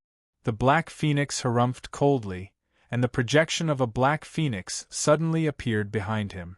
This phoenix was several thousand feet in size, and it stood proudly in the heavens as if it were the lord of all creation. Its inky black feathers obscured the entire sky. Its inky black eyes were as deep as black holes, and it stared at Enlin as an ancient, ferocious might erupted from its body, threatening to crush all living beings in this world. It had to be said, this was an extremely terrifying scene. Enlin narrowed his eyes, and an extremely powerful aura began to proliferate from his body. His eyes were as dark as ink, and a black cape instantly materialized on his back, which danced in the wind like the night sky. Black ribbons revolved around the evil-slaying sword, and its blade rested in the darkness, but it was hiding its most dangerous fangs. The turbulent space around them began to fall silent as the aura of death and doom proliferated outward like ripples. A hint of envy welled up in the Black Phoenix's heart as he looked at Enlin, who was standing proudly on the ground like a monarch of darkness. His attire was a little flashy, and he should have been the one showcasing his power. He quickly calmed his emotions before speaking in a cold voice, "You're just a flashy but useless power. Die you ant." The Black Phoenix pointed in Enlin's direction, and the phoenix projection behind him opened its cavernous mouth as boundless black flames surged toward Enlin, instantly engulfing the ground within a radius of over a kilometer. Soon, an extremely deep crater was melted into the ground by the powerful flames. The Black Phoenix knew that there was no way that Enlin would be able to evade such a large-scale flame attack, and he was just about to smile in satisfaction when his expression faltered slightly upon seeing the scenes unfolding before his eyes. A cloak as black as the night sky enshrouded Enlin's body, keeping all of the flames at bay. He swept the cloak through the air to dispel the flames. His evil-slaying sword pierced through the air like darkness engulfing all light, and he suddenly appeared before the Black Phoenix before abruptly crashing down with his long sword. The Black Phoenix reacted extremely quickly as he clenched his fist to meet the oncoming longsword. Boom! The longsword clashed with peerless might, and the resulting shock wave exploded forth for several kilometers, even shattering the clouds in the sky. Lin's body was torn apart by the immense power of the fist, and he flew back through the air as blood churned within his body, and he threw up a mouthful of blood. The Black Phoenix only took half a step back as a cruel smile appeared on his face. The Black Phoenix projection in the sky had already spread its wings, and its feathers transformed into a series of black flaming swords that stabbed toward Lin's body. Each and every one of the swords was imbued with extremely fearsome flame power, which was equivalent to a full-force attack from a soul formation final stage cultivator. And there were over 100 of these black flaming swords. Lin hovered in the air atop his sword as his black cloak transformed into a black river that hung in front of him, forming 99 black vortexes that were imbued with the power to repel all things, thereby forming the most resolute barrier. Boom, boom, boom! The black flaming swords rained down upon the black vortexes, causing the vortexes to crumble layer by layer. Soon, all of the black flaming swords had been vanquished by the black vortexes. The vortexes transformed back into a cloak that appeared on Lin's back, fluttering in the wind as it extended for several thousand feet, as if it were trying to enshroud the Black Phoenix projection. Lin's expression remained cold as he charged toward the Black Phoenix with his evil-slaying sword in hand. The white-scaled wolfman's body trembled as he looked on from afar. Never would he have thought that his master would be able to find an opportunity to wound a divine leader, and he certainly didn't think that his master would be able to fight a divine leader to a standstill. The Black Phoenix was a divine general of the man tribe. Even though his power had been sealed, he was still far more powerful than a soul formation stage being. Lin was only at the soul formation initial stage, but he already possessed the power to battle such a powerful being? The white-scaled wolfman looked up at Lin, and a sense of admiration welled up in his heart for the first time. In the sky above, the black clouds slowly parted. Within the misty void, a blood-red full moon began to appear. The glow of the moon began to enshroud the earth, painting the earth a crimson color. Chapter 423. The demonic moon began to appear in the sky, and a mystical song began to play. As Lin listened to this song, the scene of countless beasts mating appeared before his eyes. During the mating process, their bodies would split open, and their flesh and blood would rain down upon the earth. Souls wailed in anguish, and the demonic song led them to fall. This absurd scene caused Lin to fall into a daze, but his eyes quickly regained clarity. He turned toward the Black Phoenix to find that the Black Phoenix seemed to be even more affected than he was, and his entire body was rooted to the spot. How could Lin pass up such a good opportunity? His cloak enshrouded the entire sky, and a black sword projection soared into the heavens before striking the Black Phoenix's body. Another ghastly gash appeared on the Black Phoenix's body, but it was exactly because of this injury that he managed to regain his senses, and he turned his gaze toward Lin. A translucent chain suddenly appeared on his body, connecting to his heart and extending into the interior of the earth, faintly discernible. Under the illumination of the demonic moon, the chains shimmered with a golden light, and his aura weakened even further. The demonic moon has appeared, and I don't have much time left. I can't let lowly humans like you stand in the way of my grand plan. Even if I have to sacrifice my lifespan, I'll kill all of you here. The Black Phoenix suddenly slapped his hand toward the top of his head. Boom! A powerful force crushed his head, and an earth-shattering boom reverberated throughout heaven and earth. The Black Phoenix's life force was severed, and his body plummeted to the ground. Lin stared at the Black Phoenix with shock etched on his face. What was going on? The Black Phoenix had committed suicide. But right at this moment, the massive Black Phoenix projection in the sky suddenly transformed into boundless black flames that pounced toward the Black Phoenix's body. The scorching flames engulfed the earth, forming an airtight black ball of flames. A few seconds later, the black ball of flames began to contract, and an even more terrifying power began to emanate from the center of the ball of flames. Enlin's heart skipped a beat as he sensed the terrifying aura emanating from the ball of flames. A phrase suddenly sounded in his mind: Nirvana Rebirth. The flames dissipated to reveal a man clad in a suit of black flaming armor standing on the ground with a pair of wings spanning over 100 feet. The uncoordinated size ratio of the wings to the body caused the wings to block out the moonlight. They sucked and devoured everything they came into contact with, causing people to feel a different kind of oppression and despair. Whether it was intentional or not, there was also a black flaming cloak on his back. It stretched for hundreds of feet, as if he wanted to compete with Enlin in size. The Black Phoenix had been reborn from the ashes. The sense of danger he gave Enlin was more than 10 times stronger than before. The Black Phoenix stared expressionlessly at Enlin as a black flaming sword materialized in his hand. "Puny human, I only need 3 strikes to kill you." Enlin gripped his evil-slaying sword with a grave expression, not daring to underestimate his opponent. Bang! The air exploded. The first sword. The Black Phoenix's body pierced through the air, transforming into a streak of black flames that instantly appeared in front of Enlin. In that instant, the black flame longsword drew a deadly arc. Enlin relied on the domineering aura accumulated by endless night to resist the black flame longsword head-on. Rumble! The two extremely powerful forces clashed, sending shockwaves surging for several kilometers. The black flames formed a ball that expanded for over a kilometer, pulverizing the earth below. The entire heaven and earth dimmed for a split second as a result of this clash. Black cracks began to appear in the space around Enlin, unable to withstand the terrifying power of the collision.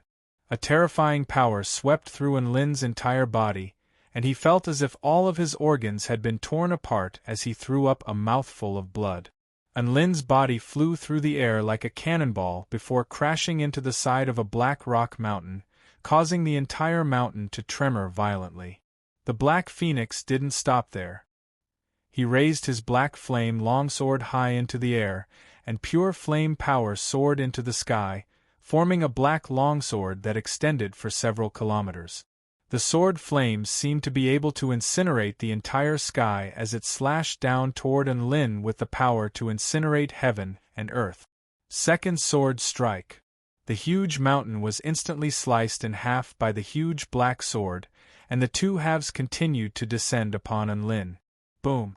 An earth-shattering sword projection imbued with black flames completely engulfed and pulverized the mountain. Enlin's body was riddled with wounds as he half-knelt to the ground. A disdainful smile appeared on the Black Phoenix's face as the black flame sword in his hand became even purer.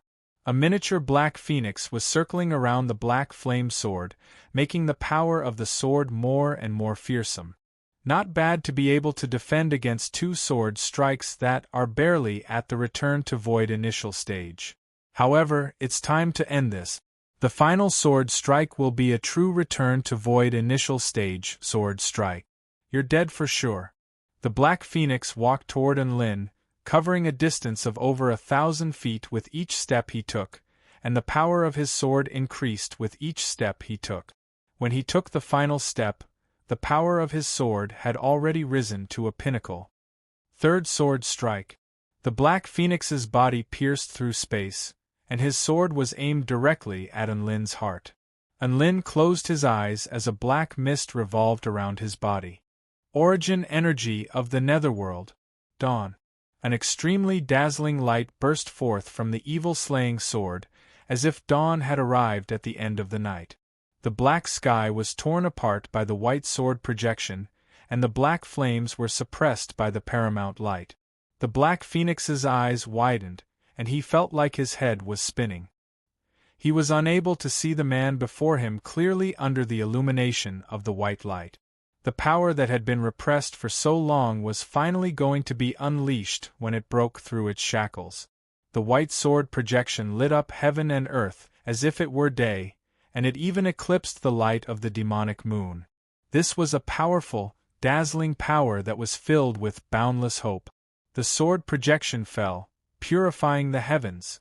The Black Phoenix didn't know how he had been struck, but the paramount sword strike had sliced through his flaming armor and sliced his head all the way to his stomach. Only Enlin's voice reverberated in his ears. First sword strike. Black blood gushed forth as the sword projection dissipated, and the light of the demonic moon enshrouded the earth again. Mournful music sounded, as if the earth itself were weeping. The Black Phoenix fell to the ground, howling in agony as a ghastly sword wound appeared on his body. This was a wound that almost tore his body in half. Black blood flowed over the earth, and the 9 heavenly chains became more and more solid. How could you be so powerful? How could you be so powerful? He stared at the approaching Enlin with incredulity etched on his face. You're too weak.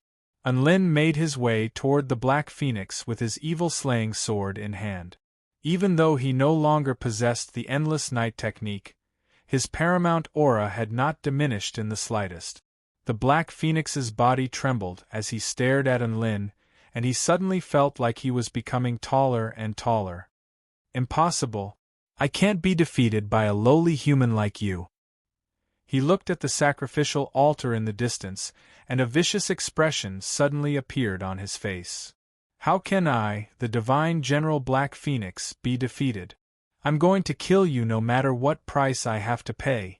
He slammed his hand toward the top of his head again as he spoke. Boom! The top of his head shattered again, and black flames erupted from his body again, instantly enveloping his entire body. Enlin's expression darkened upon seeing this. Are you done yet? The black flames melted the Black Phoenix's body before materializing once again.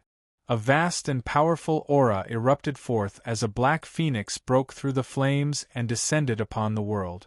The Phoenix was only 30 feet in size, and the black flames around its body were like peerless divine flames that could engulf heaven and earth. An extremely powerful ancient power emanated from its body, and it stared at Enlin with a seemingly substantial killing intent radiating from its eyes. Perhaps it was due to its severe injuries, but the power displayed by the Black Phoenix was even more powerful than during its first rebirth. However, its aura was extremely feeble, as if it were struggling to hold on. The Black Phoenix spoke in a cold voice. Human, I admit that you're different from other ants to be able to force me to this extent. Hence, I'm going to use the cruelest method to seal your consciousness in the demonic moon altar and burn it for billions of years. Enlin looked up at the Black Phoenix in the sky without any fear on his face. The evil-slaying sword began to disappear, and he pulled out a white longsword from his storage ring. This was an intermediate-rank spirit tool, 9-star frost sword. Enlin spoke in a cold voice, Noob, let's see how many more times you can die. This is the second strike. 6 strikes of the war god, sword burial. Chapter 424. The Black Phoenix stood proudly in the sky and spread its wings. With a single flap of its wings, black flames swept through the entire sky, as if heaven and earth had been placed into an oven. Countless golden cracks began to appear on the surface of Enlin's intermediate-rank spirit tool, the 9-star frost sword. Bam! The white longsword shattered like glass. The blade of the sword shattered into a series of white blade projections that resembled snow and starlight. A mystical aura began to proliferate outward. The cycle of life and death was reversed, and death was rebirth. The Black Phoenix seemed to have sensed that something was amiss, and it unleashed all of its power as it swooped down toward the ground. Die! Black flames imbued with the power to incinerate all life began to descend. It was like a gargantuan net that encompassed heaven and earth, leaving no room for escape. Enlin pointed a finger at the Black Phoenix in the sky. 9-star frost sword burial. Blade as stars, sacrifice as frost, slay the heavenly barbarians. The white blade projections hovering in the air suddenly transformed into countless dazzling stars as they soared into the sky from the ground and shrouded in black flames. This was a technique that had been unleashed with the essence of a single sword strike, and even the space around it began to twist and warp. The boundless black flames raining down from the sky were suddenly frozen by the power of the sword burial technique, and a massive hole was blasted open. The white starlight faintly formed the shape of a longsword, which leaped through the hole and slashed toward the Black Phoenix. The flames around the Black Phoenix's body flared up, and a river of black flames shot forth from its mouth toward the starlight flying sword. Whoosh! The starlight flying sword sliced the black flames in half before transforming into a silver river in the sky that descended with the mighty power of heaven and earth. The high and mighty Black Phoenix in the sky looked up at the sword's strike that seemed to have been materialized from countless stars, and there was shock and despair in its eyes.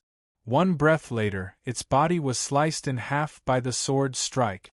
The black flames dissipated, and the Black Phoenix's blood splattered through the air as the two halves of its body plummeted to the ground.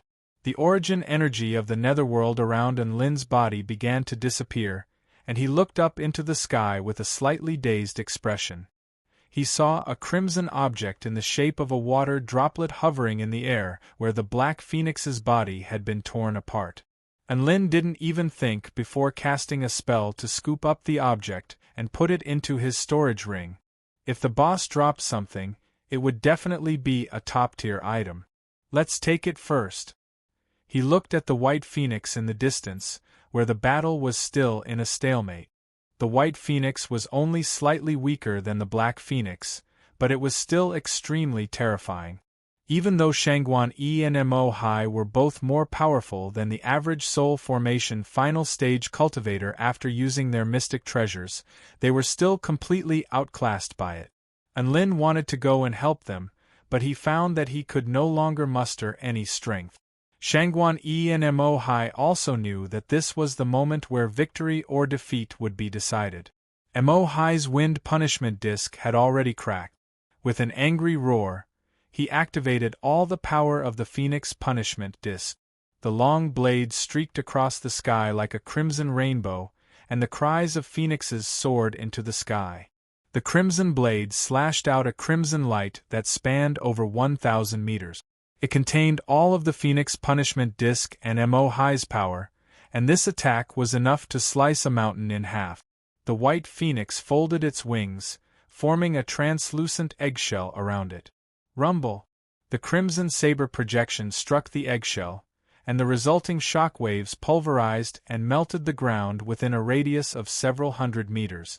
Extremely powerful flames tore through the eggshell layer by layer before striking the White Phoenix's body, upon which white blood splattered through the air as the phoenix wailed in anguish.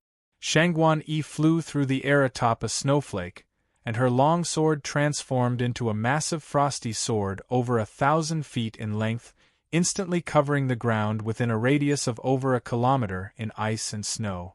This is the final attack. The blue water droplet below Shangguan Yi's neck glowed with a brilliant light, and a mighty blue projection suddenly appeared behind her. This was the projection of the Great Empress, who stood proudly in the heavens. She wore a divine crown on her head and a blue muslin imperial robe on her body. Her eyes were imbued with the frozen starry sea, and boundless might engulfed heaven and earth as she suppressed the White Phoenix. Her descent caused snow to fall from the sky and the earth to turn white. The Great Empress pointed a finger at the frosty sword, and the power of the sword increased explosively once again. Its color gradually turned a deep blue, and the space around it seemed to have congealed from the terrifying temperatures. Heavenly frost, ice slashes all things. Shangguan Yi's slender figure stood proudly on the snowy ground as she pointed a finger at the White Phoenix. The frost greatsword turned into a dark blue rainbow, and the terrifying aura around it cut open the ground. Everything in its path was frozen and cut in half. It pressed forward, sweeping away everything in its path. The White Phoenix's divine flame domain was once again broken by the streak of blue light, and an expression of despair appeared in the proud White Phoenix's eyes for the first time. The sword slashed through the air, and the White Phoenix fell. White blood mixed with flames splattered all over the ground. The proud and powerful phoenix was sliced in half just like that, and it plummeted to the ground. Did we win? A relieved expression appeared on Mo Hai's face as he looked at the fallen phoenix. Shangguan Yi strapped her sword to her back, and a warm smile appeared on her face. The phoenix's life force has been severed, and there's no way it can come back to life. Enlin's body swayed slightly, and he collapsed to the ground with a smile on his face. Ha ha! That wasn't easy, but we finally won. White Phoenix, help me, White Phoenix, come here. A voice suddenly sounded, and Enlin and the others shuddered as a chill welled up in their hearts. Enlin turned to look at the two halves of the Black Phoenix's body, where black flames were burning.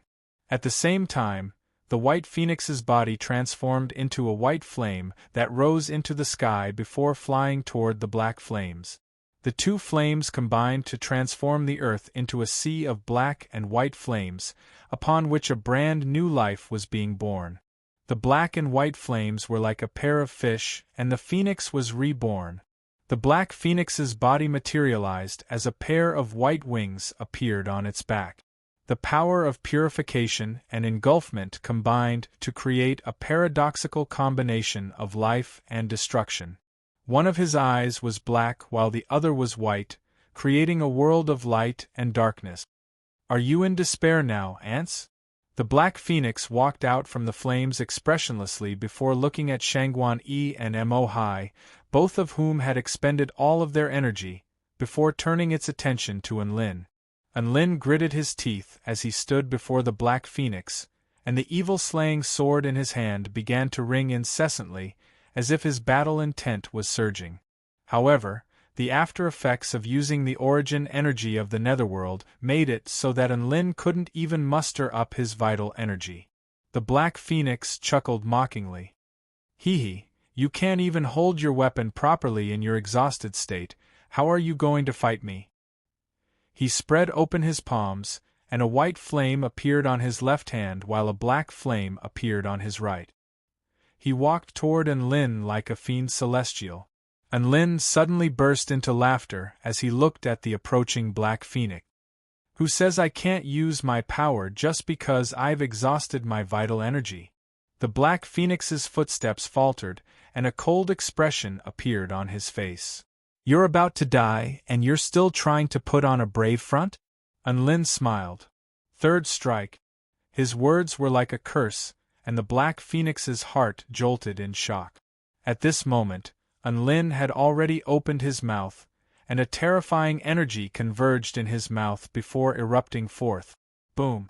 The golden pillar of light pierced through the air like a sharp sword before instantly puncturing the Black Phoenix's chest. An earth-shattering boom erupted. The golden pillar of light extended for over 10,000 feet, and the ground within a radius of several kilometers was pulverized by the fearsome shockwaves. The air around the pillar of flames twisted and warped, and a series of cracks as thin as a spider's web appeared, emanating an aura of destruction and chaos. The Black Phoenix stared blankly at the gaping hole in his body as black blood trickled from the corners of his mouth. How could this be? What kind of technique is this? He half knelt to the ground, and he looked up at Enlin with confusion and shock etched on his face. Enlin also stared at the Black Phoenix with a cold expression. This is a mighty fat attack. You won't understand. Keep reviving. Let's see how many more times you can revive. Your 3 strikes can't even kill me once, but I can kill you once with each strike. If you revive again, I'll kill you every time. I still have a 4th strike, a 5th strike, and a 6th strike. Let's see if you have more lives or if I have more. Enlin's voice reverberated in the Black Phoenix's ears, striking him with a sense of despair. Monster! The Black Phoenix gritted his teeth. Not bad. In your eyes, I've finally evolved from an ant into a monster, Enlin said with a smile. He walked toward the Black Phoenix step by step until he was right in front of the Black Phoenix, looking down at him from above. Even if you're a phoenix, you're only fit to tremble before my sword. Enlin slashed a hand through the air, and a black sword projection sliced through the air before decapitating the Black Phoenix, a white streak of light appeared from the Black Phoenix's head before crashing into Enlin's chest. It was too fast, and Enlin had no time to evade. Whoosh! The light merged into Enlin's body, upon which a violent explosion erupted in his sea of vital energy.